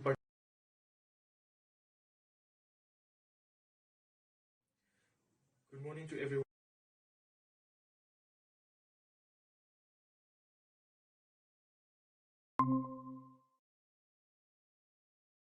Next component. Okay. So we'd like to look at the next component, which is about the NSS. So I'll request Dr. Wada to take about 5 minutes in her presentation. And then we'll also have the recording of a student, NSS volunteer, Mr. Theo, after that. Dr. Wada, over to you, please. Yes, thank you. Thank you, Dr. Lavinia. So I will be presenting on the NSS unit, MLCU. So before we go further, let us just take a look at the history and philosophy of NSS. NSS, or the National Service Scheme, or in short, as it's commonly known, the NSS. It was a vision, of Mahatma Gandhi, where he wanted to see students, not just youths but students to be involved, to inculcate in students the social responsibility. So it was started in India in September 24th, 1969, and it is under the Ministry of Youth and Sports Affairs. Greetings to you all. NSS was started in July 2013. And at present we have 2 adopted villages in Ribhoi district, Kleumstem and Liarsuk. Now, the basic concept of NSS, it's about, like I've said earlier, inculcating in students, a sense of social responsibility. So it is like an extension dimension of higher education, where, trying to bring in, campus closer to the community. The objectives, there are a number of objectives, when it comes to the NSS, like working within the community, developing a relationship with the community, identifying problems, but not only identifying problems, but help solving the problems as well. But when we say help solving problems here, it's not that the student or the youths themselves will help solve problems, but help the community as well to to bring the community together to solve these problems, okay? And then developing social responsibilities, and then putting, whatever we learn, and then putting that into practice in the community as well. Okay, so it's like, when it comes to the NSS, the objective is like, whatever you gain, whatever knowledge you gain, you give that back to the society and help the society as well. Okay, the aim of the NSS is the development of personality through community service. Okay, I would like to stress a bit on the motto. Okay, the motto of the NSS is "Not me, but you," which reflects selflessness.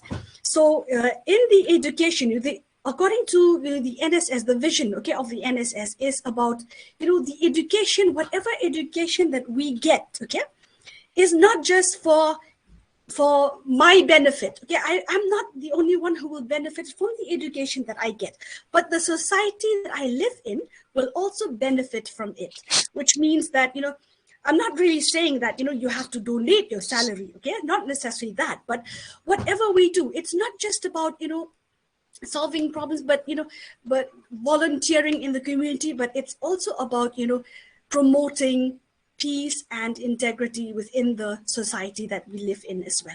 So not me, hence the motto, not me, but you, okay? And then activities, there are two activities in the NSS, okay, regular activities and the special camp, where we have, apart from these, whatever I've highlighted here, apart from, blood donation awareness program, Swachh Bharat, Jal Shakti Abhiyan, Mission Indradrish, there are so many others, okay. So most of the activities, in fact, they go hand in hand with the flagship programs of the government, okay? And about the regular activities, okay, what are these regular activities? Regular activities are like one-day activities, okay, which can be organized in the campus for the volunteers or even for the community members as well. So remember, when we talk about regular activities, it's not only for the community, but also for the volunteers as well. Say, for instance, one very common can be something like, when we talk about Fit India movement, right? We can organize, something like a trekking and all that for volunteers. And then say we can talk about, when we talk about female volunteers, something like, say, self-defense for female volunteers, okay? So it can be organized, within the campus or the community or in adopted villages, in the marketplaces, or in any other places where we need, we want to conduct these activities. But as far as possible, it will be more helpful if we can conduct these activities in the adopted villages, okay? And then special camp. What is a special camp? A special camp is a residential camp of, say, for 6 to 7 days camping, okay, which means that we get first-hand experience within that particular adopted village. But remember, residential camp is conducted only in the adopted villages, okay, not elsewhere. So let's say, for instance, if there is no residential facility in the village, in the adopted village, there is a possibility, if the adopted village is within the perimeters of the campus, we can stay in the campus and conduct activities in the community. But if it's far, then as much as possible, we have to, try to find a residential facility within the adopted villages. And at the same time, when it comes to, special camps, okay, we cannot hire cooks, we cannot hire anything. It means like, if there is any construction work that needs to be done, the volunteers will be there to help out the community members. And even when it comes to cooking and everything, everything will be done by the volunteers under the supervision of the program officers, okay? So volunteerism, okay? If you volunteer for the NSS, okay, it is a maximum tenure of 2 years, which means 4 semesters, okay? And you need to acquire 120 hours per year or 240 hours of regular activities. Now, by saying 120 hours, it means 60 hours per semester. That may sound like a very, big number of hours, right? But say, when we say 1 to 4 hours of regular activities, it doesn't mean that you need to have 60 activities of regular activities, okay? But the number of hours is not only that the number of hours where that activity was conducted, okay? It means the preparation time as well. Sometimes for a 1 hour activity, sometimes we take 1 week of preparation, right? That is also counted. And not only, remember, when it comes to regular activities, okay, it's not only just about the number of hours, the number of regular activities that you conducted in the campus, okay, under the academics. But let's say, for instance, you, okay, can you hear me now? Yes, ma'am. Okay. Now, when it comes to the regular activities, okay, if, for instance, okay, some of you, are also volunteering in your community, okay, that the number of hours where you are volunteering within your community, that is also counted, okay, as a regular activity. However, for such activities, okay, that will, you need to note it down in your diary, and the program officer who is looking after, who is supervising you, will verify that, okay? So it will be counted. And you have to attend at least 1 special camp. Even though if the tenure is for 2 years, you have to attend only 1 special camp. You cannot attend 2 special camps, okay? Only 1, okay? Now, the benefits is, you will develop social responsibility, community development, okay, all these things, okay? But then maybe you might have a question, right? How will it benefit my career? How would it help with my career? Very similar to the NCC, okay? A certificate of volunteerism, okay, that you get from NSS carries so much value even when it comes to career development. Let's say even teaching, whether it's a government job or whether it's teaching in central institutions, okay, or in government institutions, the NSS certificate that you get, okay, carries so much weight, okay? But in order to get that, you have to complete these certain criteria, okay? And one thing I would like to mention, okay, about MLCU is that in MLCU, it is a credit course. Okay, so if you take up, it's like, you have these options, okay, optional subjects that you have to take. Okay, so NSS is one which you can take, which you can opt as a credit course. It is for 4 credits, which means 1 credit for each semester. Okay, and please keep in mind that all these activities will be apportioned, okay, for each semesters. Okay. And just the activities, some of the activities that we have conducted, in 2020 to 21, we had these poster campaigns regarding awareness on COVID-19 and vaccination, and then also sensitization, a webinar on sensitization of COVID-19, photography competition. Okay, and we also, as the NSS cell, we've also participated in this Azadi Ka Amrit Mahotsav, where we perform, we sang the national anthem, and we got a certificate. We received a certificate for participation, and then the Poshan Vatika, and then many other activities as well. So let's take a look at these. Where the forestry week, where the volunteers from the School of Social Work participated, and they've planted around 30, more than 30 trees and saplings. And then photography competition of the World Environment Day, where we also have, children of the teaching and non-teaching staff also participating in the poster campaign as well. And then we have the Poshan Vatika and these poster campaigns when it comes to COVID-19. Okay. And for the enrollment, you can go to the MLCU website. There is a Google form there. You can fill the Google form. Once you fill the Google form, we will get all the information. Try to fill all the information as much as possible, okay?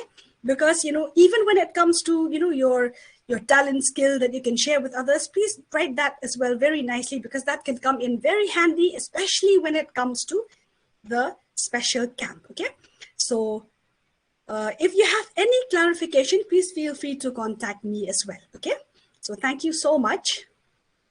Now I think let us hear a reflection from one of the volunteers. Thank you so much once again. Thank you, ma'am. Thank you, ma'am. Thank you, ma'am. Thank you so much, ma'am. Thank you, ma'am. Thank you, ma'am. Thank you, ma'am.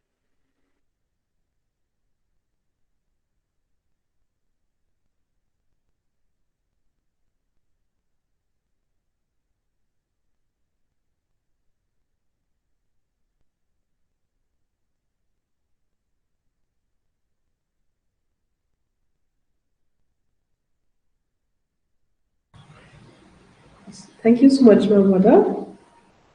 So I'd like to invite Sir Lenin, please, to please upload the recording of Mr. Theophilus Vasumatri, who's an NSS volunteer and who will be sharing his experience with us.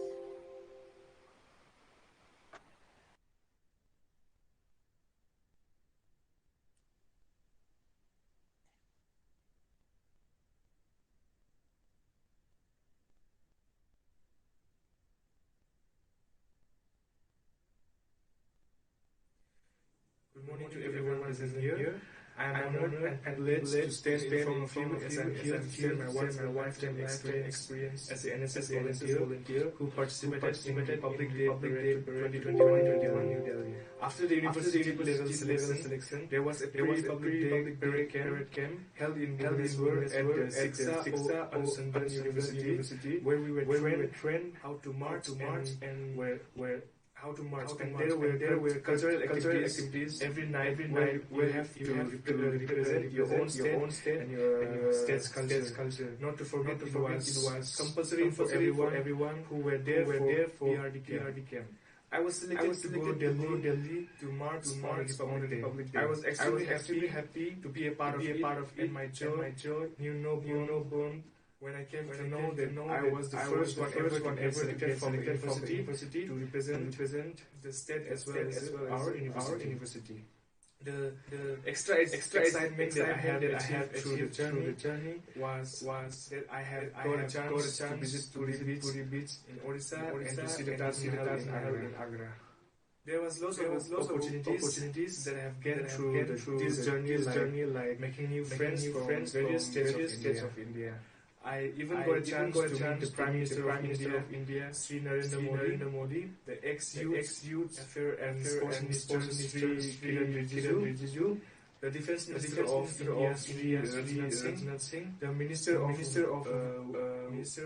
Women and Child Development, Srimati Zubin Irani. From the personal side, I developed my personality, how to work in team and develop communication skills. The story can go on, but I would like to wrap up here by thanking for the constant support from the university from the starting of my journey to the end. I would like to convince everyone to be a part of the NSS unit. If you also want to achieve the experience that I have gained, let's not join the university only for the degrees sake, but also to do some extracurricular activities like the works done under the scheme or NSS. One may also get some valuable certificates from NSS unit, which will give you a chance to be proud of yourself later. The certificates from the central government will help to get priority while applying for central jobs and civil jobs. So I'd like to urge everyone to join NSS.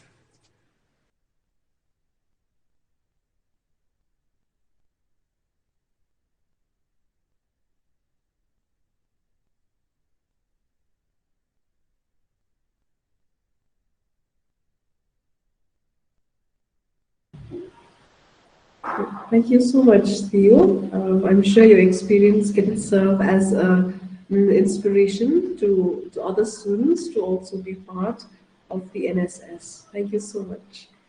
Now next we will go to the presentation of Ms. Melissa Kindia, who is the chairperson of the Internal Complaints Committee. Hello everyone. Hello everyone. This is Ma'am Melissa. I am a faculty from the Department of Psychology.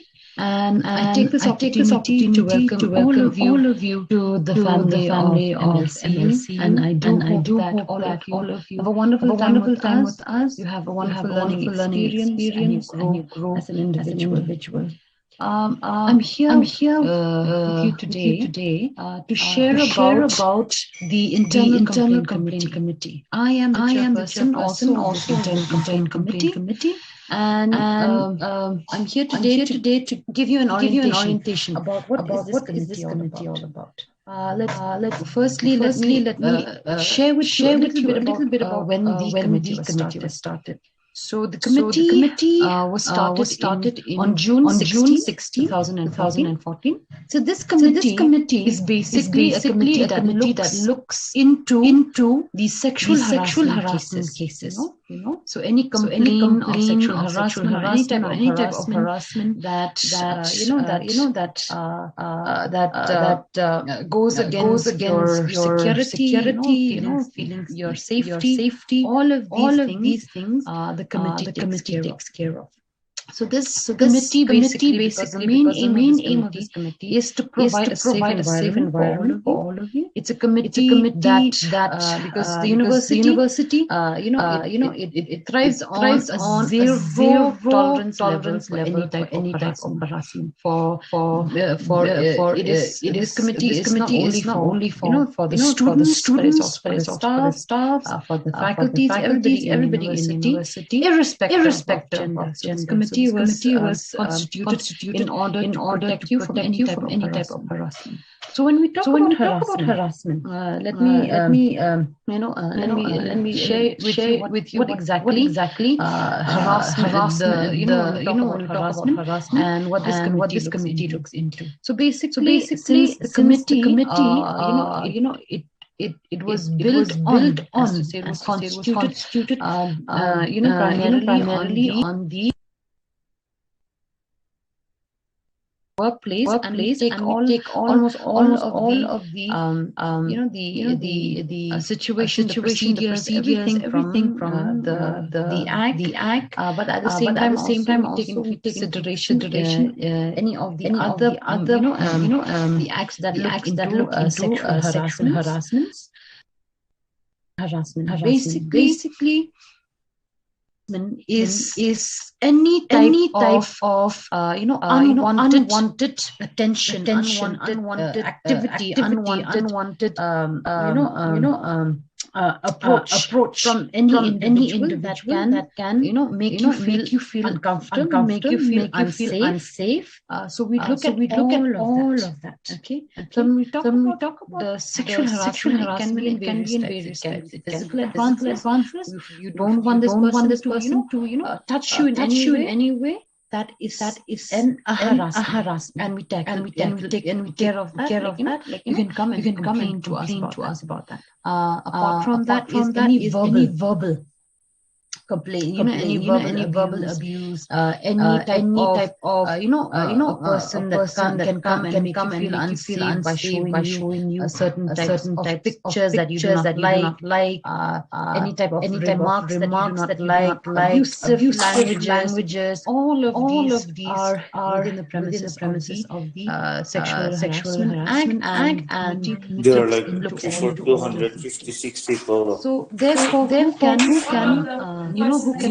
come forward and make a complaint to the committee?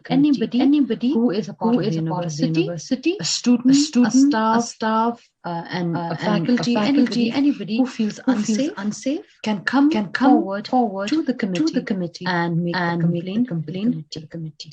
So there are certain procedures when we talk about how complaints are looked into and are received by the committee. Firstly, if such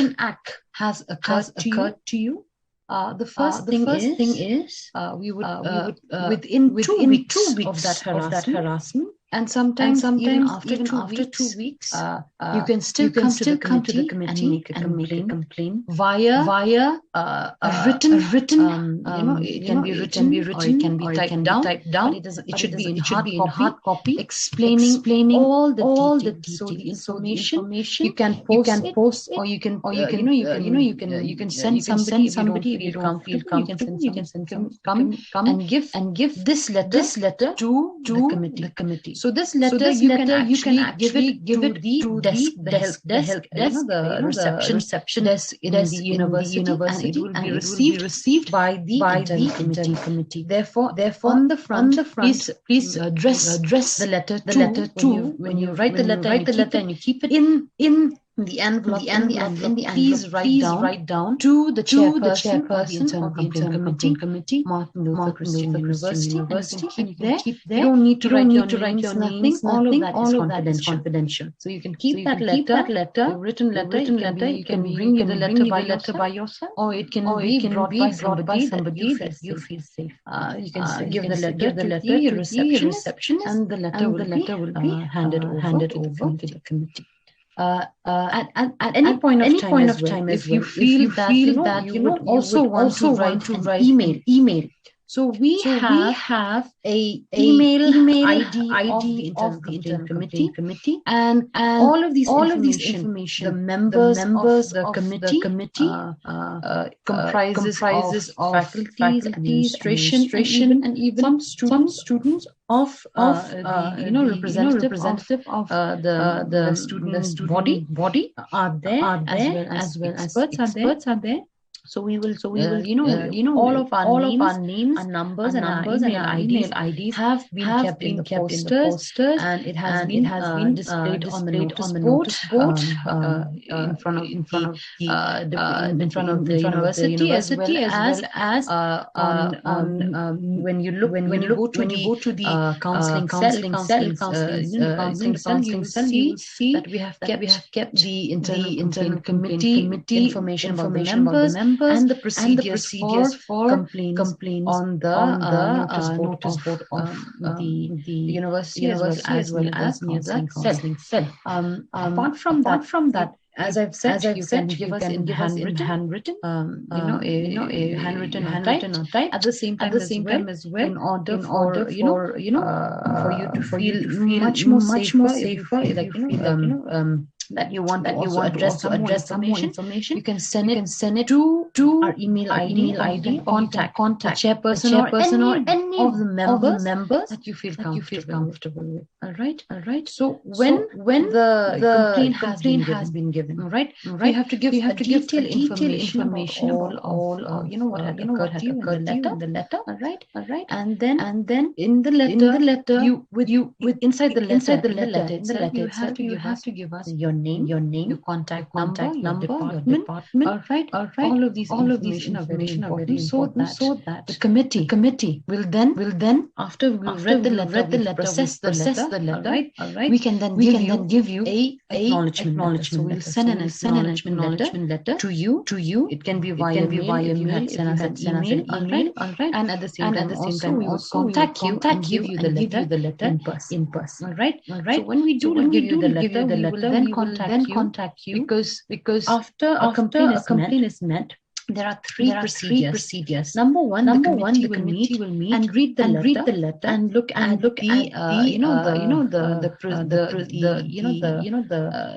situation that had everything, and then the committee will make a decision on what is the course of action. All right. So the course of action is done accordingly. Firstly, all right. So when we have read the letter and we have come to a conclusion, therefore after which we will call the victim. That means the person who has complained. You are the victim. So we will be calling you, and then we will have a short discussion with you in person. We will have a meeting. We'll give you a date and a time, and then you will therefore come and share with us more information about the statement. We will take a statement of you. more detailed, more information. We'll have questions as well. So a few, not the whole committee will be there, but a few of the committee members will be there. But please be, we want you to feel at ease about this, because it's not interrogation. We do not interrogate, but basically we want to help you understand the situation, and to support you and give you our full attention. Therefore calling you the person complained is known as a victim, and then after which we will therefore be meeting the person that the person that was complained on, who's known as the accused. That means the person you complain about, he will also be called, all right, for question. But know that you will not be called at the same time. You will be called separately, all right, because why it is important for us to also get the information from as well. All right. In order to get a full statement, in order to get a full understanding of the situation. After which as well, in order to get more clarity, we also do call your friends, people who have seen the situation, have seen the occurrence and everything, right? From both sides, we will be calling to get more information, so that we are able to make a full conclusion of whatever's happening, and therefore we can give our recommendations. All right. So that is the procedure of how things will happen. But as soon as the letter comes, the complaint comes, you will be getting a letter from us, acknowledging you, all right, and then we will be calling you in order to get more information, and then all of the procedures will be shared with you in detail of the things that will happen, right, and then after everything we get full detailed information, and the committee will again come together, and then we will deliberate the findings, the situation, and then we will give our comments, what is needed to be done, for the accused, and as well as what help you need. All of that will be deliberated, and then we all you what other things to be done in order for you to be safe, in order to give certain punishment to the accused, certain punishment given, because at the end of the day we talk about zero tolerance policy for harassment. So look at that. Most important. And your safety is our first and most important priority. So that is why all of these things are taken into consideration. And when you complain, we take very seriously, because you are valued. You are somebody that we need always protect and make you feel safe. Right? This committee was therefore constituted in order to provide that safety for you in the campus as well as outside the campus. That means when you go for tours, study tour, field work, and all of that. If certain harassment happens to you, it is also within our premises that we need to also tackle. All right. But if it's outside university, that cannot be in our it's not anymore in our hands. It will be taken care by the police and all of that things that happens under the jurisdiction of the university. All right. So all of these, the internal committee takes it very seriously, and we provide our help during the situation. All right. So that is it about the internal committee. So if you have any other questions, any other information that you want from the committee, you can call me, call any of the members at any point of time to get more clarity. You can look at our numbers and our email ID on the notice board. All right. And then you can you can ask more queries. If you have any. All right. So the complaint committee is here to serve you and to help you have a safe and wonderful time with the university. All right. So I hope you all have a wonderful time with us as you study in safety and you enjoy your time here with us. All right. So thank you everyone, and welcome again. Thank you, ma'am. Thank you, ma'am. Thank you, ma'am. Thank you, ma'am. Thank you, ma'am. Okay, thank you, Melissa. Ma'am has presented a very important safety net that Thank is you, there ma'am. for all the students. So please you, be ma'am. aware of it, and anytime you need to approach ma'am, please feel free to do so. So now we will go to the presentation of Mr. Zaman Tomper, who's the president of the Alumni Association and also a faculty in MLCU at the moment. So let us go to Mr. Zaman's presentation.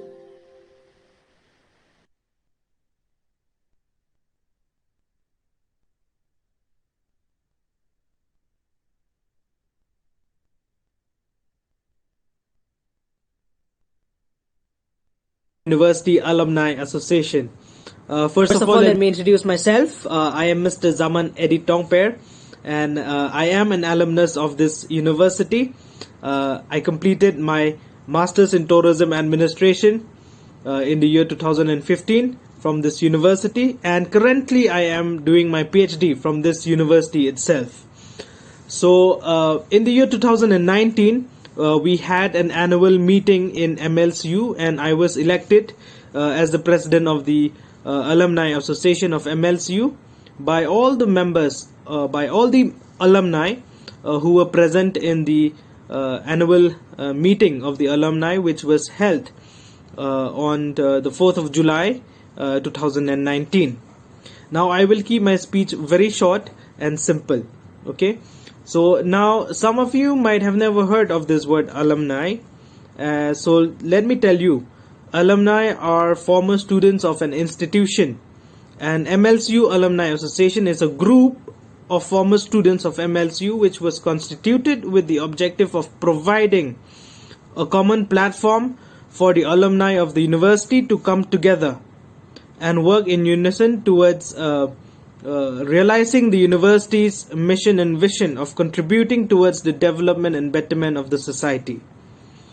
The university also aims to work with the alumni in areas of collaborating and pooling of skills, resources, knowledge, and even human resources.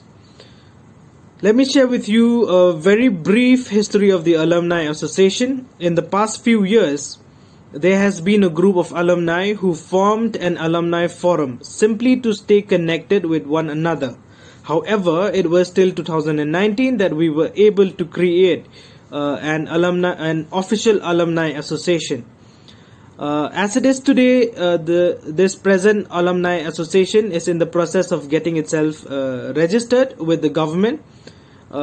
Even though we have tried to get it registered since 2019, but because of the social unrest in Shillong and also followed by the pandemic, we were not able to do so. However, we are trying our best to convince the office of the DC of East Khas Hills District to speed up the registration process. Now, more about the Alumni Association of MLCU. Our vision is to develop dynamic alumni for active partnership between the alumni with their alma mater or with the university for building a just and inclusive society at large for all-round development by augmenting human and tribal values. And our mission is to build and develop platforms and networking to bring about a strong and responsible bond between the alumni and their alma mater, and promote actionable agendas and programs that contribute to realizing the overall vision and mission and objectives of this university. We also have a strong executive council in which the patrons are the chancellor, the pro-chancellor, the vice-chancellor, and the registrar. And our advisor is the office of the dean of students. Then we also have the president, which is me, and then we have the vice president, the general secretary, and then the treasurer, and 2 other executive members.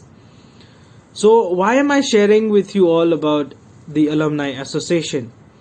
It's because we want you to know that we would like you to register yourself with the Alumni Association in your graduating year. And by having you as the member of this association, we will have a very strong association, which will eventually help our university, Martin Luther Christian University, become a much stronger university. And what are the values and benefits of being a member of the Alumni Association? You might have these questions. Well, let me tell you that there are a lot of benefits where you will be able, where you will be an ambassador of the university. You will have access to MLCU campus facilities such as the library, invitations for various networking activities of the university, and to be part of several new initiatives that the university may envisage to make a definitive impact on the society. You will also be able to stay connected with your classmates and friends from other departments as well, because believe me that the connection which you will have with your classmates and batchmates even after you graduate will definitely contribute towards your personal and your professional growth. Okay, so on behalf of the Martin Luther Christian University Alumni Association, I welcome you all once again to this beautiful university, and I am sure that you will have a lot to learn and experience. I am a product of this university, and let me share with you, before I joined this university, I was quite a shy and a very quiet person. I was an introvert, and I was the guy who was always chosen last. And however, ever since I joined MLCU, it really made me, evolve into a very responsible person, as it taught me on how to, to face the real life and express myself. And yes, there will be difficulties, there will be, difficult times, and you might want to give up, but please don't give up. All right, if you ever need any help, please don't hesitate to approach your teachers, your mentors, and I'm sure that they will be there to help you. All right, so once again, welcome to this MLCU family, and all the very best. God bless, and thank you. Thank you, sir. Thank you, sir. Thank you, sir. Thank you, sir. Thank you, sir. Thank you, sir. Thank you, sir. Thank you, Sir Zaman, for inspiring us with your story as well. And so, students, we have just a couple more presentations, but the last is never the least. And I'd now like to invite Ms. Pibawans Emle, the University Councillor, to perhaps share what her office is about and what kind of services they offer to the students, and to be followed by Dr. Julian Dhar, who's the placement officer, to also share Hello, a everyone. bit about his office. So perhaps 10 minutes for the both of you. And then we'll hear from a testimony from some alumni. Okay, we have 2 alumni who would like to share their story as well. And with that, we will close the program for today. So over to you, Ma'am Piba. Thank you, ma'am. Thank you. Good morning, everyone. Good morning. Good morning, ma'am. Good morning, ma'am. Good Morning. morning. I wish we could have done this offline, but nevertheless, let me just start. So my name is Ma'am Piba. You can call me Ma'am Piba. My full name is Pibawans Emle, but you can call me Ma'am Piba. Yeah. So I am from the Center for Counseling, which means that I am the counselor of the university. Okay, so let me just present you and give you a little bit about what the center does, or what exactly is counseling. Okay, so when we say the Center for Counseling, right, basically it talks about mental health. Yeah, are you aware of what mental health is? Yes. Yes, ma'am. Yeah. What is mental health? Can I get 1 or 2 responses at least about what you understand by mental health?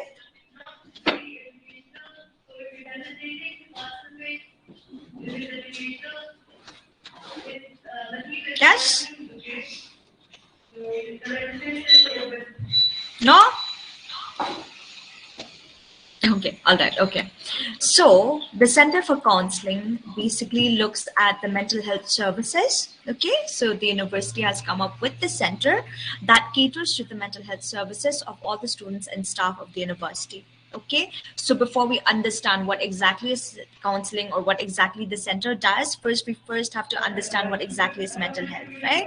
So when we say mental health is basically everything that we are, right? The way that we think, the way that we feel, the way that we behave, how we are around people, right? So basically it talks about our emotional, our psychological, and our social well-being, right? It's not just about me and me alone, but it's about everything else. Okay, so a lot of times in our life, we, all of us go through certain things, or one thing or another, right?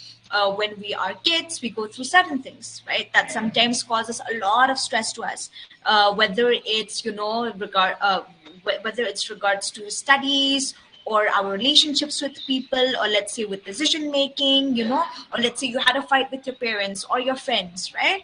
So all of these tiny things, right, whether they are big or small, all of these causes stress to all of us. Okay, so that is exactly what mental health is. Okay, it's how we deal with things on our day-to-day life, right? It's every minute of every day about when we are making decisions, the kind of thoughts that we have, the kind of feelings that we have. Sometimes you feel so angry, sometimes you feel sad, because of a lot of different reasons, right? Like I said, all of us go through certain things or another, right? And it ranges from one person to another, and it's not always the same. Okay, and sometimes, even though we do have our friends, right, sometimes we are comfortable with reaching out to our friends for help. We tell our friends, this is something that I'm going through right now, and it's very difficult for me. Or let's say, I'm in a lot of pain. Or let's say sometimes you say that I cannot cope up with it, or it's so difficult to cope up with studies, it's so cope up with my family life, it's so difficult to cope up with my relationships with people, with my friends, right? So all of these stresses, right? Now that is exactly what the Center for Counseling is for. Okay, so what is exactly counseling? When we say counseling, so basically I'm the counselor, like I mentioned, right? That is my profession here. Okay, so as a counselor, what the center does is that you can approach me at any point of time to, let's say, just have a conversation about anything. It doesn't have to be major issues, right? A lot of times we tend to say that, this is not a big enough of a problem for me to go and reach out to a professional, to a counselor, so that I can talk about it. Or sometimes we think about, we say that, no, I feel shy to go to speak to somebody about my problems. Right? Or sometimes you might have thoughts, let's say, if I cannot even speak to my very own family and friends about certain things that I'm dealing with, why would I go to a random stranger? Which I do agree, right? I am a complete stranger.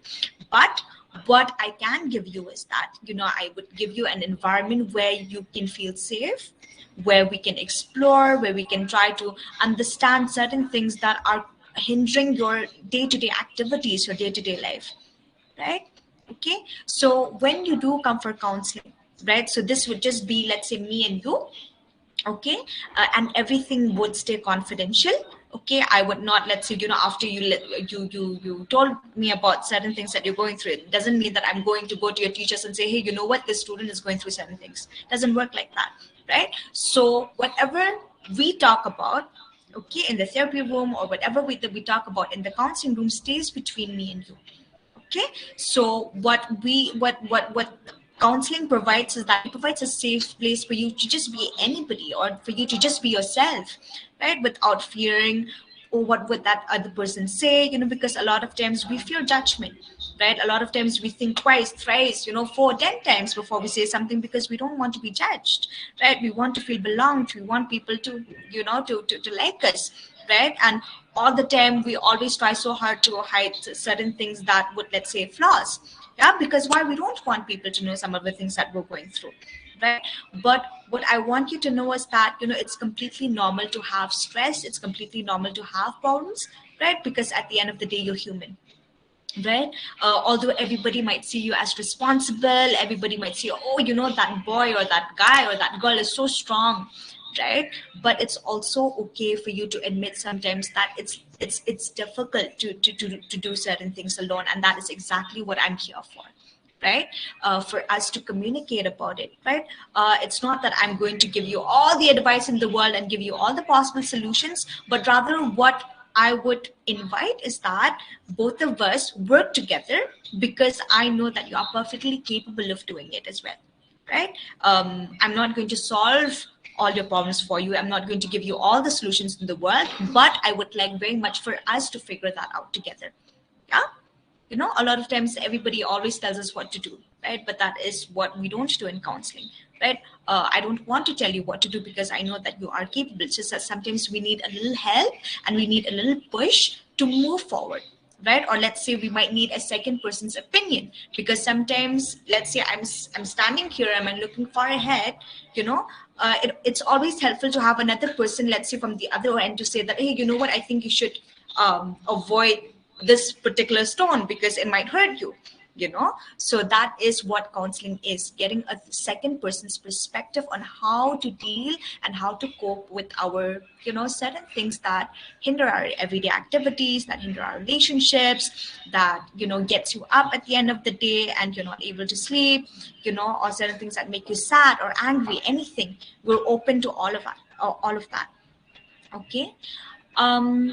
So some of the issues that could be brought to the counselor, or, you know, some of the issues, these are just examples that I've given, but they are not limited to just these. Okay, so sometimes, let's say you have trouble adjusting to the university life, especially for most of you, because the system is completely new, right? All of this time you've just been writing exams at the end of the semester, or at the, you know, or a term and examination, but then now you have these, you know, assessments that are every day, right? So because it's a completely new system for you, so it might take some time for you to adjust, or let's say making new friends might be difficult. So, you know, if you do have such issues and you have trouble doing it alone, that is also something that we could talk about. Okay. So self-esteem and body image concerns. Okay. If you are going through stress and anxiety, depression, or let's say trauma, right? There are certain things that have happened a lot of times, you know, once upon a time in your life, or let's say something very, very painful happened to you and you're not able to cope with it. Yeah. So eating disorders, relationship concerns, it could be with your friends, your family, your boyfriend, your girlfriend, anybody, right? Anything that, you know, anything that is what you call a relationship. If you need to talk about it, I'm here for that as well. So family conflicts, yeah, which is again very, very normal, right? Each and every family goes through something or the other, right? No family is perfect, regardless of how each and every family portray it to be, you know. Somebody might always be smiling all the time, but it doesn't mean that they're happy all the time, right? Yeah, because all of us go through certain things in different ways. Yeah. So substance abuse, you know, if you, let's say you find yourself that you are addicted or you are dependent on certain drugs or alcohol, again, right? If you would like to talk about it, I'm here for that as well. Or let's say victims of abuse. Ma'am Melissa had very much explained to you about what the Internal Complaints Committee is for, right? It looks after certain abuses that might happen within the university, sexual abuse, physical abuse, any kind, right? What the Center for Counseling caters is that if you, let's say, have gone through something like that and you would want to talk to a person, you know, I'm definitely open to talk about that as well. And like I said, these are not just the only issues that you could come to me for. It could be anything, right? And again, I will repeat, a lot of times what we do say is that, you know, my problem is not big enough. We always tend to compare our problems with another person, or we say that, you know, this is not big enough of a problem for me to talk to another person about it, right? But I want you to know that each and every feeling that you feel, if it's causing you some kind of discomfort, if it's making your heart heavy, or do you have certain thoughts that is just really, really stressing you out, right? There are no such criteria for when you can come for counseling, because you're always open for it, right? If, let's say, you just want to have a conversation, it doesn't have to be sad, angry things as well. You just want to have a conversation. Let's say you just want some guidance, right, and direction in certain, you know, chapters of your life, or certain things in your life where you might need a second person's opinion. I'm there for that as well. Yeah. So what are some of the benefits for counseling? Less anxiety, greater self-confidence, yeah? Better relationships, regaining emotional balance, right? Increased assertiveness, being able to stand up for yourself, right? Relieving stress, setting boundaries, right? And trauma resolution. These are some of the few benefits for counseling. I would just like to share a certain experience where from the very beginning, when I was first trained to be a counselor, right? And what we had to do was we had to go to a counselor, okay, because it was mandatory for us. Yeah. I felt the same way that most of us feel. Why would I speak to another person about my problems, right? But trust me, doing it, taking the courage to take that step towards, because I'm not doing it for anybody, right? I'm doing it for me, right? Trust me, it gave me a lot more confidence than I ever did. It gave me clarity on a lot of things. I had a lot of self-growth because of it, right?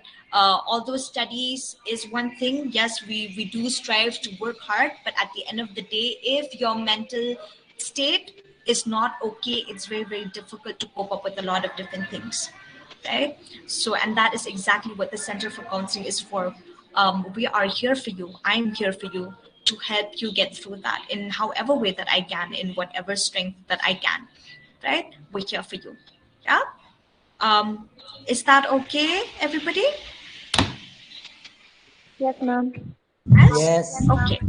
So Yes, ma'am. if you are interested, okay, if you are interested, these are the contact details. You can either email here in the centerforcounseling.mlcu@gmail.com, or what you can do is you can either call or message or WhatsApp this number.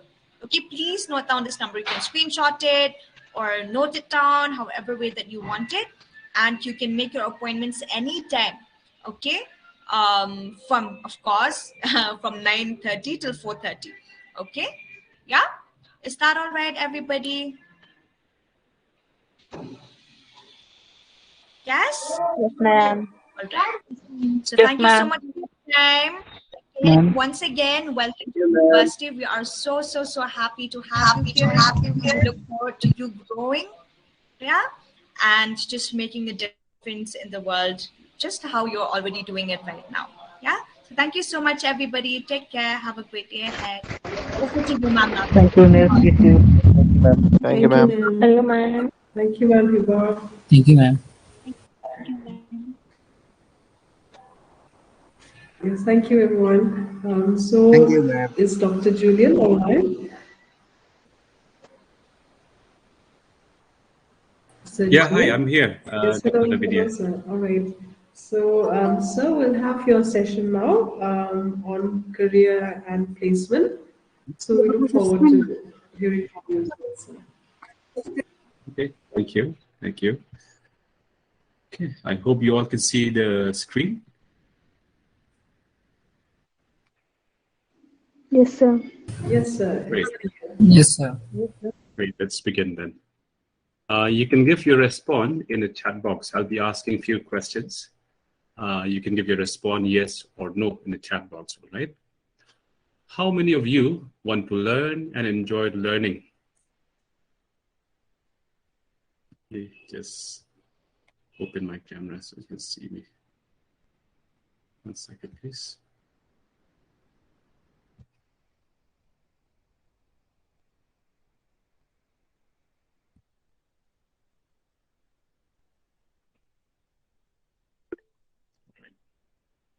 So how many of you want to learn and enjoy learning?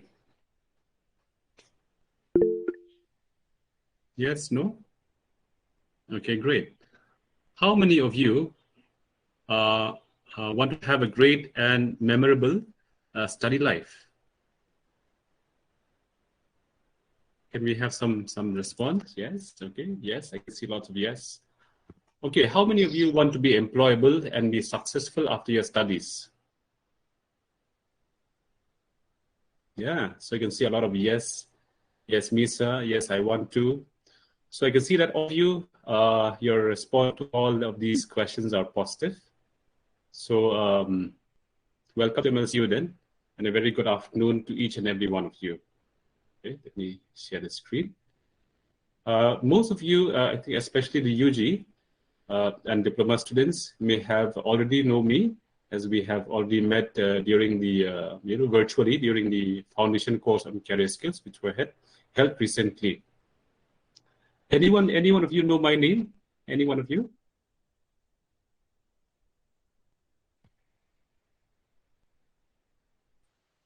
No? Right. So I am Dr. Julian Oscar Dahar. I am the coordinator of the Center for Career Development and Placement of the university. So before we begin, I would like to give you just a small brief background, because the timing for me given is just 5 minutes again. Just a brief background. So ever since, education in our state has evolved and developed, there are many higher educational institutions in the state that have made their mark in terms of providing quality education to various sorts of courses for students to choose from. Now, among these higher educational institutions, MLCU, which is established in 2006, and you are aware of that already, is one of the universities that aims to meet the challenges of the present day workforce. Okay, my laptop, it's hanging a bit. Let me just get it unstuck if I can. Okay, I hope you can see the screen. All right, so amidst the, now coming to the next slide. Okay, coming to the creation of this center itself, amidst the 13 departments and various study programs that is being offered by the university through these different departments, 5 centers were also created in 2018, including the Center for Development and Placement, which offers career guidance services for the students of UG and PG courses. Okay. Now, the objective of this the career guidance program offered to the UG and PG students of the university through this center are as follows: to facilitate students to identify the sources of educational, occupational, and career decision process; to address the individual development, career development, and transition throughout the lifespan; to give proper orientation to students on employability skills, which will create more avenues for young people to acquire meaningful employment, including self-employment. Follow up on professional development of the students by training them employability skills such as resume building, group discussion, interview skills, which in turn helps the student to move into desired occupation and or apply in prestigious professional schools or higher studies and employment. Now, to be able to achieve all of these objectives, those who have attended the foundation course on career skills held recently, you will see that we have several sessions that were covered during the course.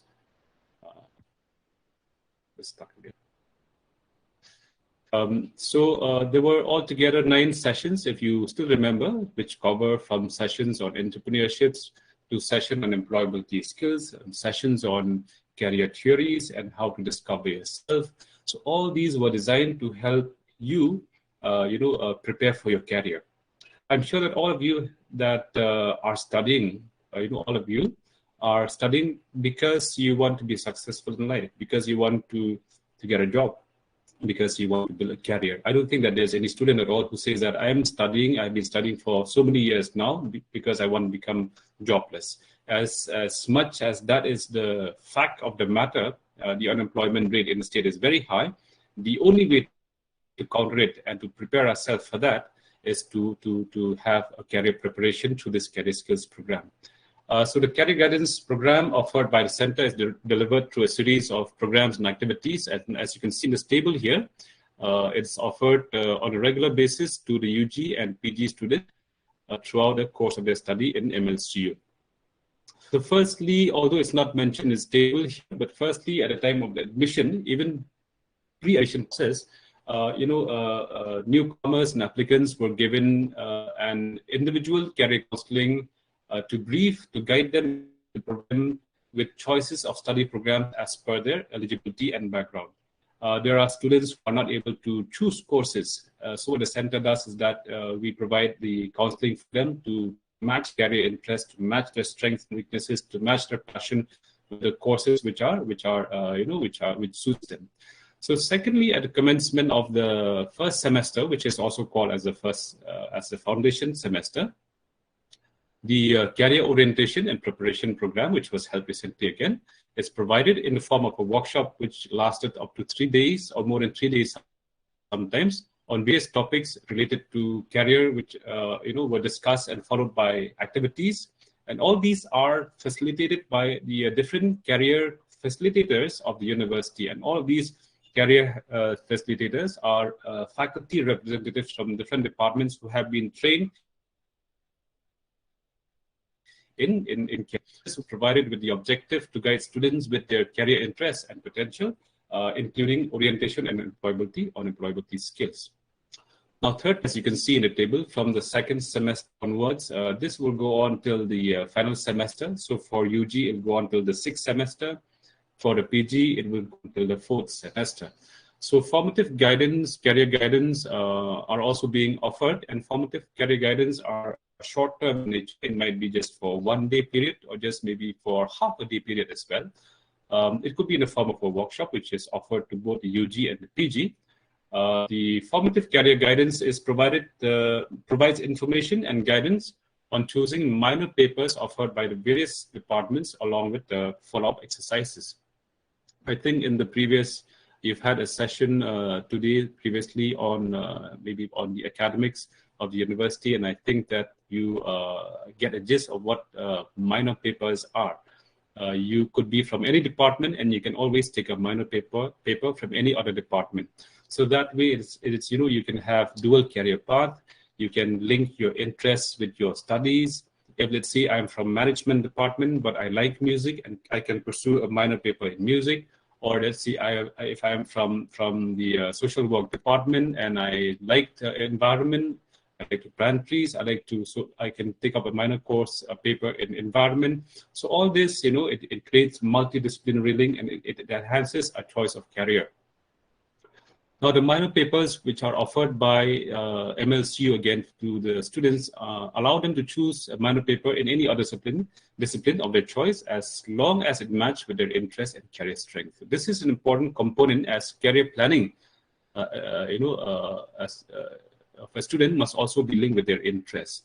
The center offers career planning assistance to students based on their interests, aptitude, linking specialization with field placements and internship.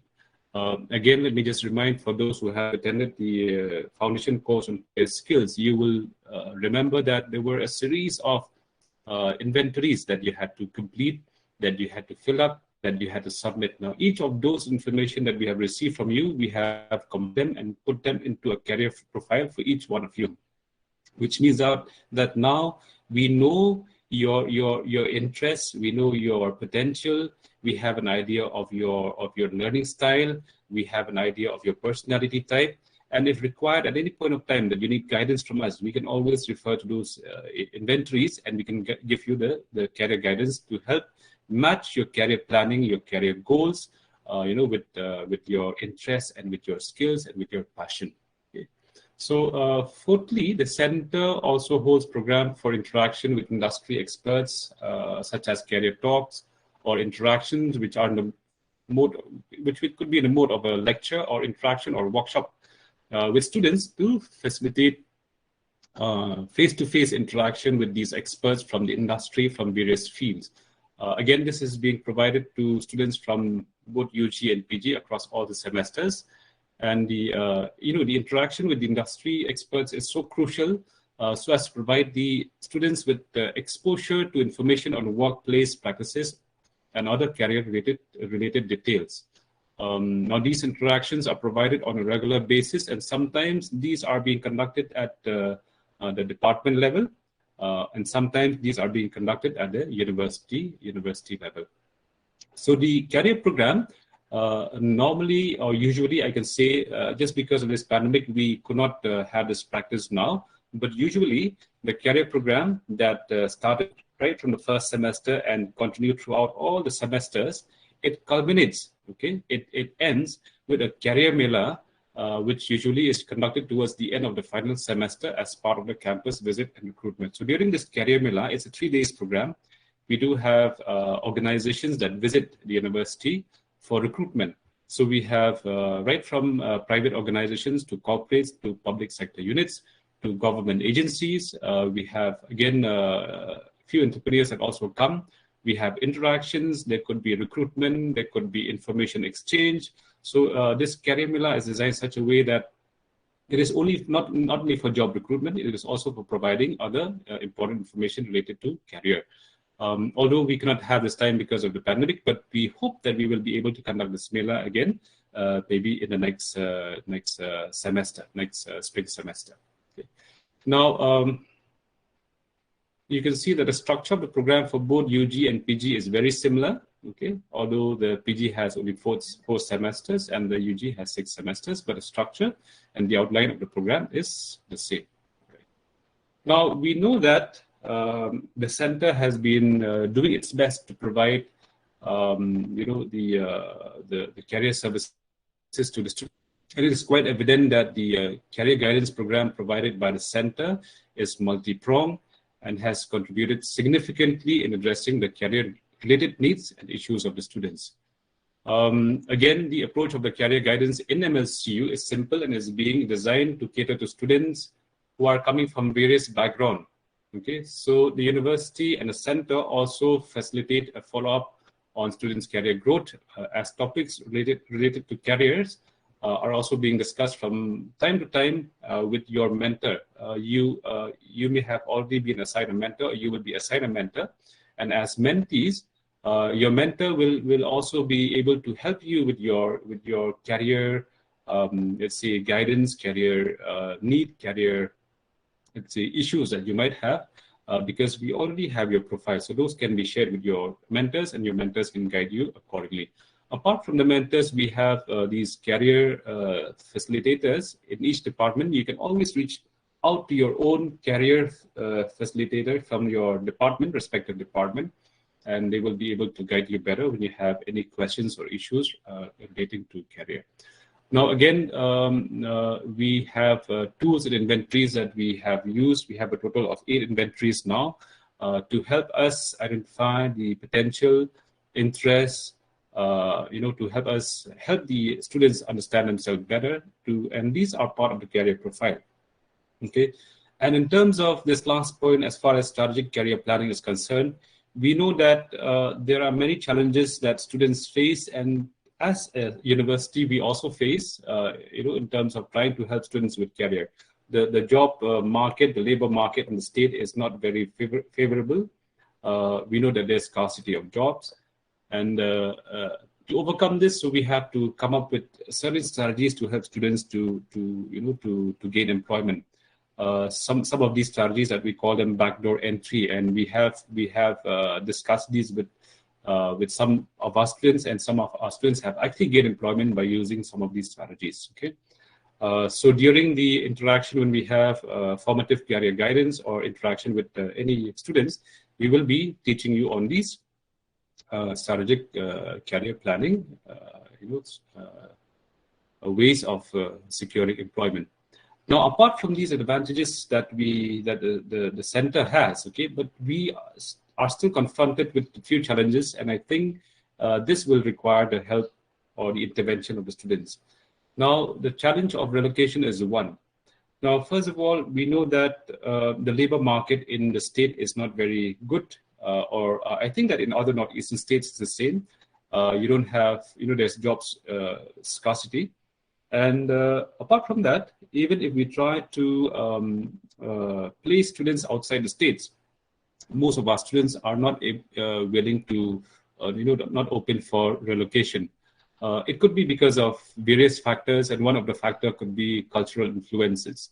So these are some of the issues that the center has not been able to overcome but we hope that we will be able to address each of these issues and have a strong base, a strong connection with various employers in the state, so that those who prefer employment within the state, we can place you. Those who prefer and are open for relocation outside the state, we can also place you more easily. Okay, let me go to the next slide. So I would like to end with a few recommendations to all of you as students. Now, the first recommendation to the students is that you should actively participate in the career development programs, which are provided, and necessary information towards identifying your current competencies and need assessment. As a center, we do provide these services right from the workshops. You can even come and visit any of the career facilitators, the career counselors, if you have any issues as far as your career is concerned. If you need help in terms of, let's say, setting a career plan or finding a job. But if we are offering and you're not acquiring or you're not using these services, it's no point. So we would like to recommend students to actively participate in any kind of development activities that the university and a center offers to the student. We would like to request a student to make a conscious effort towards acquiring the required competencies by attending the prescribed training program or workshops or one-to-one discussion or interaction with industry experts.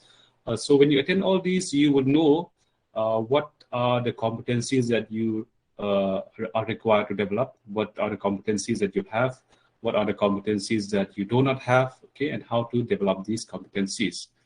Then we would also like to advise students to set career plans. Okay. Now, why do I say this is because from my experience as a teacher in the past, now 13 years with MSU, I've seen several students, okay, who simply study or maybe just go with the flow. Most of them don't have a career goal, don't have a career plan, don't even know what to do after their studies. Okay, so they simply study and wait for the study life to end, and after that, maybe the next day they'll just look at any opening that is out there. So in that case, it's no point really to pursue social work or to pursue MBA or to pursue environment or to pursue, let's say, AHS for that matter, when you are just looking for a job after your studies. It is important for you to be able to build a career. So for that, you need to set a career plan, and your career plan must be in accordance with your knowledge, with your skills, with your interests, with your attitude, with your abilities, okay? And these also must align with the industry requirements. So whatever competencies that you are acquiring, whatever plans that you have, it must also match with the requirement in the industry. For example, let's say number one, you are not open to work outside Shillong, but then you want to become a pilot. Then it becomes difficult, to kind of find a career in that vertical, because again, your career plan has to be realistic. But let's say if you're open for relocation, then it's no issue. You can be anything you want to become. So your career plan has to be realistic. What I'm trying to say is that it has to match with your interest and your potential. It also has to match with the industry requirements. Another recommendation that I would like to give to the students is for students to be open to take up entry-level positions, regardless of the location of work, starting pay, and nature of work. Sometimes the location might be far, location might be in, let's say, rural areas or interior areas, remote locations. The pay may not be very attractive, or the nature of work might be very challenging. But then that's a good place to start from. You have to start from step one so that you can really grow in life. So, we would like to recommend students to be open for any type of entry-level positions that is being offered to you. And finally, considering the problem of unemployment in the state, considering the unfavorable labor market condition in the state, I would like to suggest students to also consider entrepreneurship as a career option. And there are many advantages, in terms of pursuing entrepreneurship as a career option. The university is very soon going to start an entrepreneurship cell, which is a mini incubation center. And from there, we will be able to provide, I can say, hands-on training to students who are interested to pursue, let's say, a career in entrepreneurship. This may be offered only to the final semester or final year students as of now, and this is yet to be launched. Okay, we are in the design stage for now for this, and when this is ready, this will be offered first of all to the final semester students. So anyway, I come to the end of my talk, and once again, welcome to MLCU, and this is my contact detail. In fact, we have the contact details of every career counselor in the website. If you look at the website, you go to your department, you'll see the name of your career counselor from your department. You can contact them if you have any question on, related to career, or in fact, you can contact on that number, which is my number, and you can always email to us at ccdp@mlcunif.in for any questions or queries on, related to your career. Okay, so thank you very much once again, and welcome to MLCU. Thank you, sir. Thank you, sir. Thank you, sir. Thank you, sir.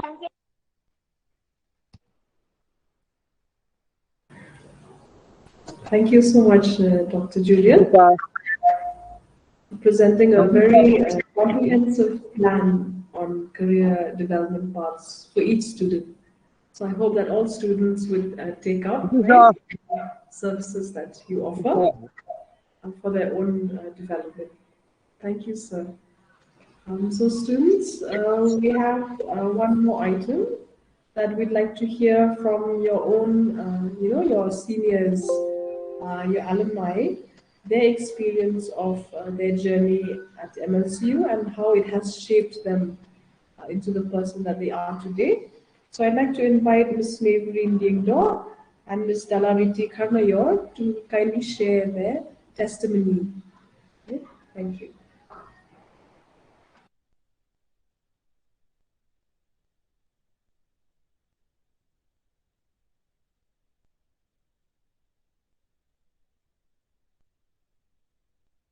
Hello everyone, my name is Dalariti Gretel Karnayor. I am an alumni of Martin Luther Christian University. I have completed my master's from the Department of Music and currently I am a full-time performer and I also teach theory for music. First of all, I would like to thank the teachers, the staff members of the Department of Music for being very friendly and supportive throughout my journey and for the wonderful experiences that we've had as a department. Talking about my experiences with the department, apart from the normal lectures and the academic curriculum, I've also had the privilege to witness a lot of workshops, interactive sessions, the field trip, the study tour, and many more. And to pick up a few, I would like to share with you a little bit about my experiences during the study tour to Chennai. I have had the privilege to perform at the Global SI Festival, which is indeed one of the greatest experiences that I've had outside the state. And another one was during my internship program at the Evening Club Shillong. These experiences has really developed me as a person, personally and professionally. I have really developed that sense of confidence within me to observe more about my strength and my weaknesses, and I have really developed that confidence to speak out to people, to be more vocal about myself, and to be very spontaneous with the outside world. And overall, it was indeed a very good experience. And during my masters out there, I've also been awarded as the Young Talented Artist from Meghalaya from the Northeast Zone Cultural Center. And many more achievements and many more experiences that I've really been experiencing with the department. And for all of this, I would really like to, convey my deepest appreciation to the department, to the teachers, to the staff members, and to everyone who've been a part of my musical journey. And last but not the least, I would like to convey my deepest gratitude to Martin Luther Christian University for enabling me to complete my master's. Thank you so much for everything, and may God bless you.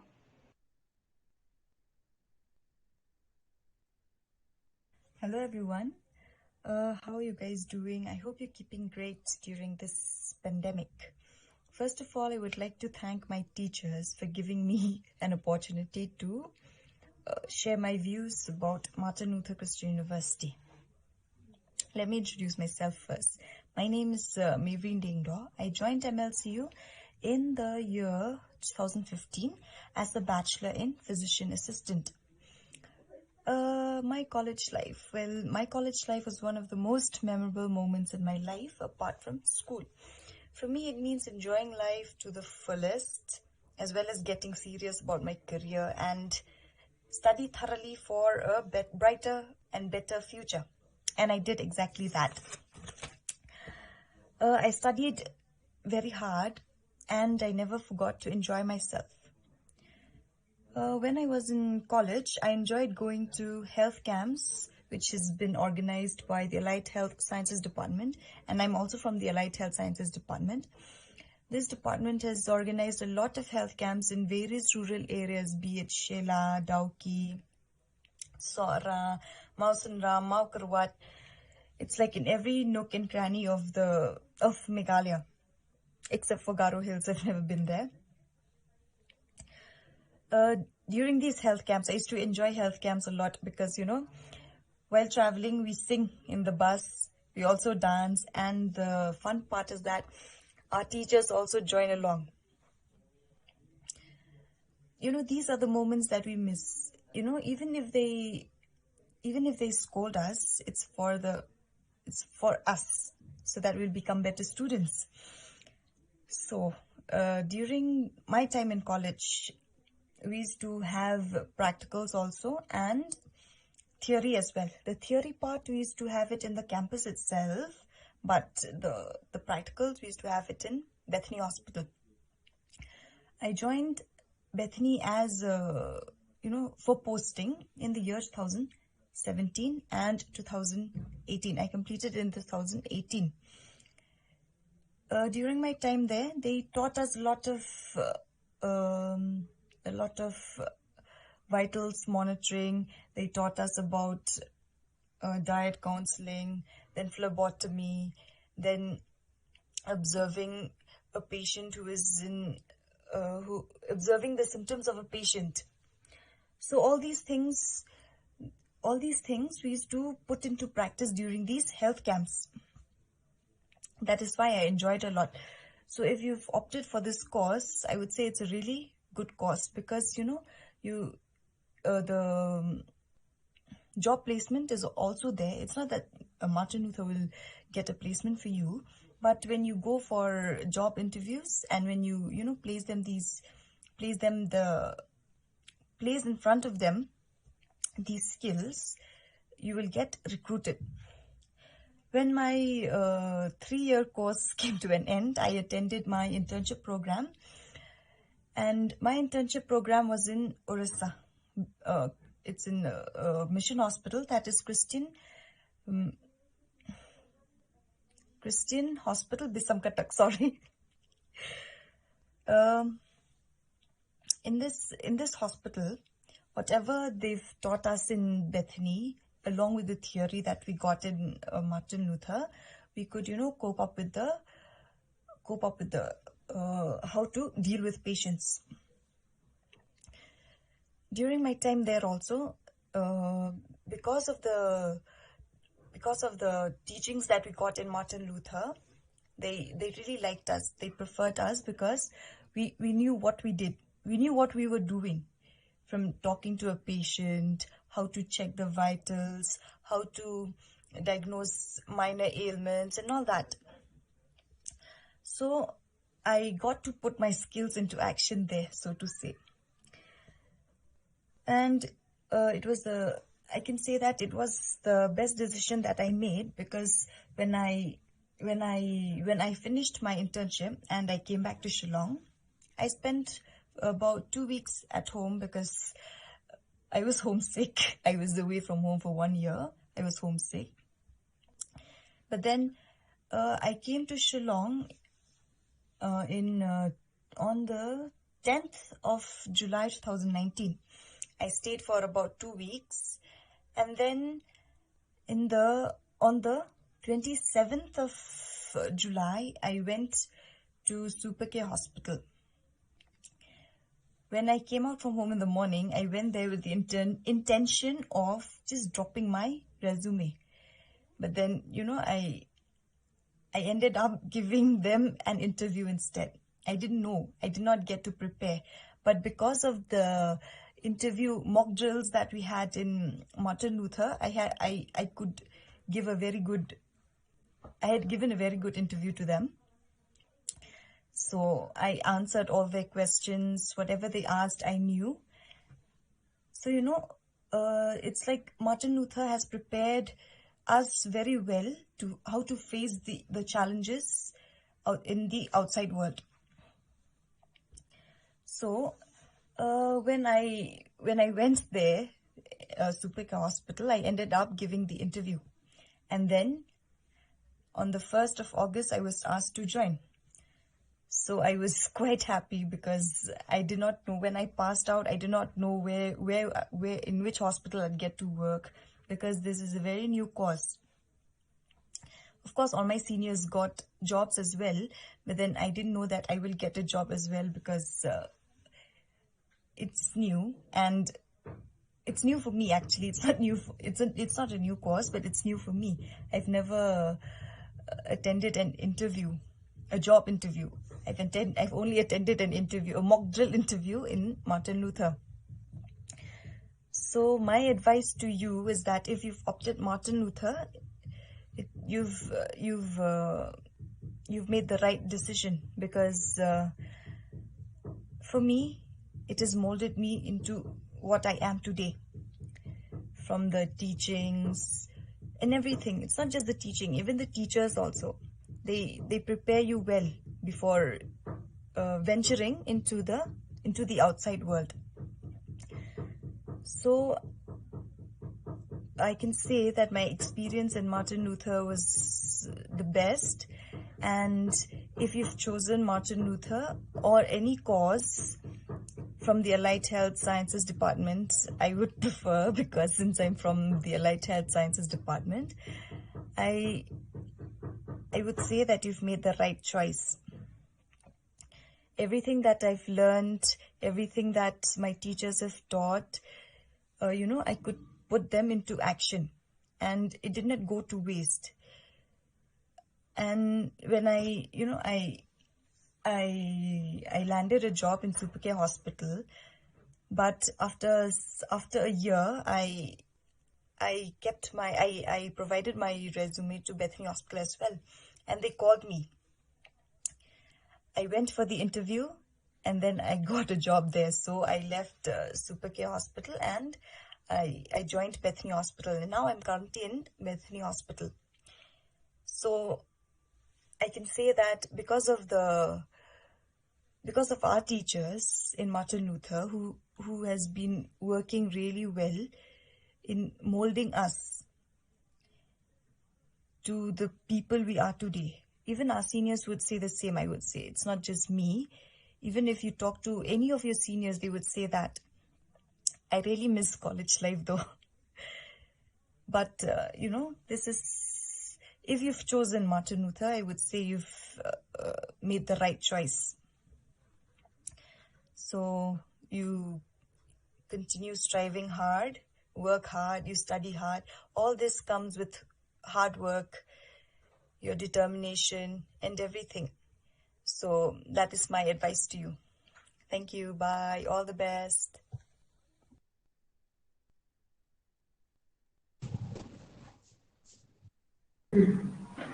Thank you so much, Mavreen and Dalariti. We really enjoyed listening to your experience, and we wish you all the best as you go forward in your careers and in your personal life. So students, we've come to the end of the orientation program, and I'd just like to thank all the faculty, all the administrators who've given their valuable time to explain to us what to expect regarding your time here in MLCU for the next 2 years, or next 3 or 4 years if you're doing your bachelor's. So from Professor Carbamon, right, our Vice Chancellor, we'd like to thank her for the welcome address. And to the Registrar, Dr. Iwamon Lalu, also for giving us a view of the journey that she has seen since the very inception of MLCU until today. So thank you, ma'am, for that. From the Academics Office, we'd like to thank Dr. Arun Sterlingdor and Dr. Jennifer War for also giving us a very comprehensive overview of what experiential learning, what blended learning is about, and how it would impact our everyday learnings in the university. Ma'am Marina, the Controller of Evaluation and Examination, we'd like to thank you as well, ma'am, for your time. And to Dr. Shelmarin Dhar and Dr. Wadahunlin Khamuki for also giving us an overview of some of the services that the Office of the Dean of Students has to offer for all of us, and also what it means, to be a volunteer for the NSS. We hope that many of you will be participating. You have a very simple way of, filling up the Google form online if you want to be part of that. So please make sure you do that. And to also Mr. Theophilus for sharing his valuable experience as a volunteer with us. Then from Ma'am Melissa Kindia, the chairperson of the Internal Complaints Committee, we thank you, ma'am, for giving us a very detailed account of what procedure we need to follow if we ever encounter such cases. And also to Mr. Zaman Tongper for giving us an overview of the Alumni Association, which we will all be part of once we graduate from the university. Also a very important part of our time here. Ma'am Pibawans Inle and Dr. Julian Dhar, we also thank you for your services that the Center for Career Development has to offer for all students. And lastly, to our alumni who are doing very well in life, bravery and understandability. Thank you for your time, for sharing your experience with all of us. And last but not the least, we'd like to thank also our technical team, Sir Lennon and his team. Thank you, sir, for making all the arrangements that we could accommodate as many students as possible online. So we thank you, sir, for this. And students, thank you for your time. Without all of you, this program would not be successful. So thank you for being with us since morning. And we hope that you'll spend the rest of the day as part of Aurora 2021. So have a good day, everyone. Thank you for being here. Thank you so much, ma'am. Thank you, ma'am. Hi. Thank you, ma'am. Thank you, ma'am. Thank you, ma'am. Thank you, ma'am. Bye, everyone. Thank you so much, ma'am. Thank you. Thank you.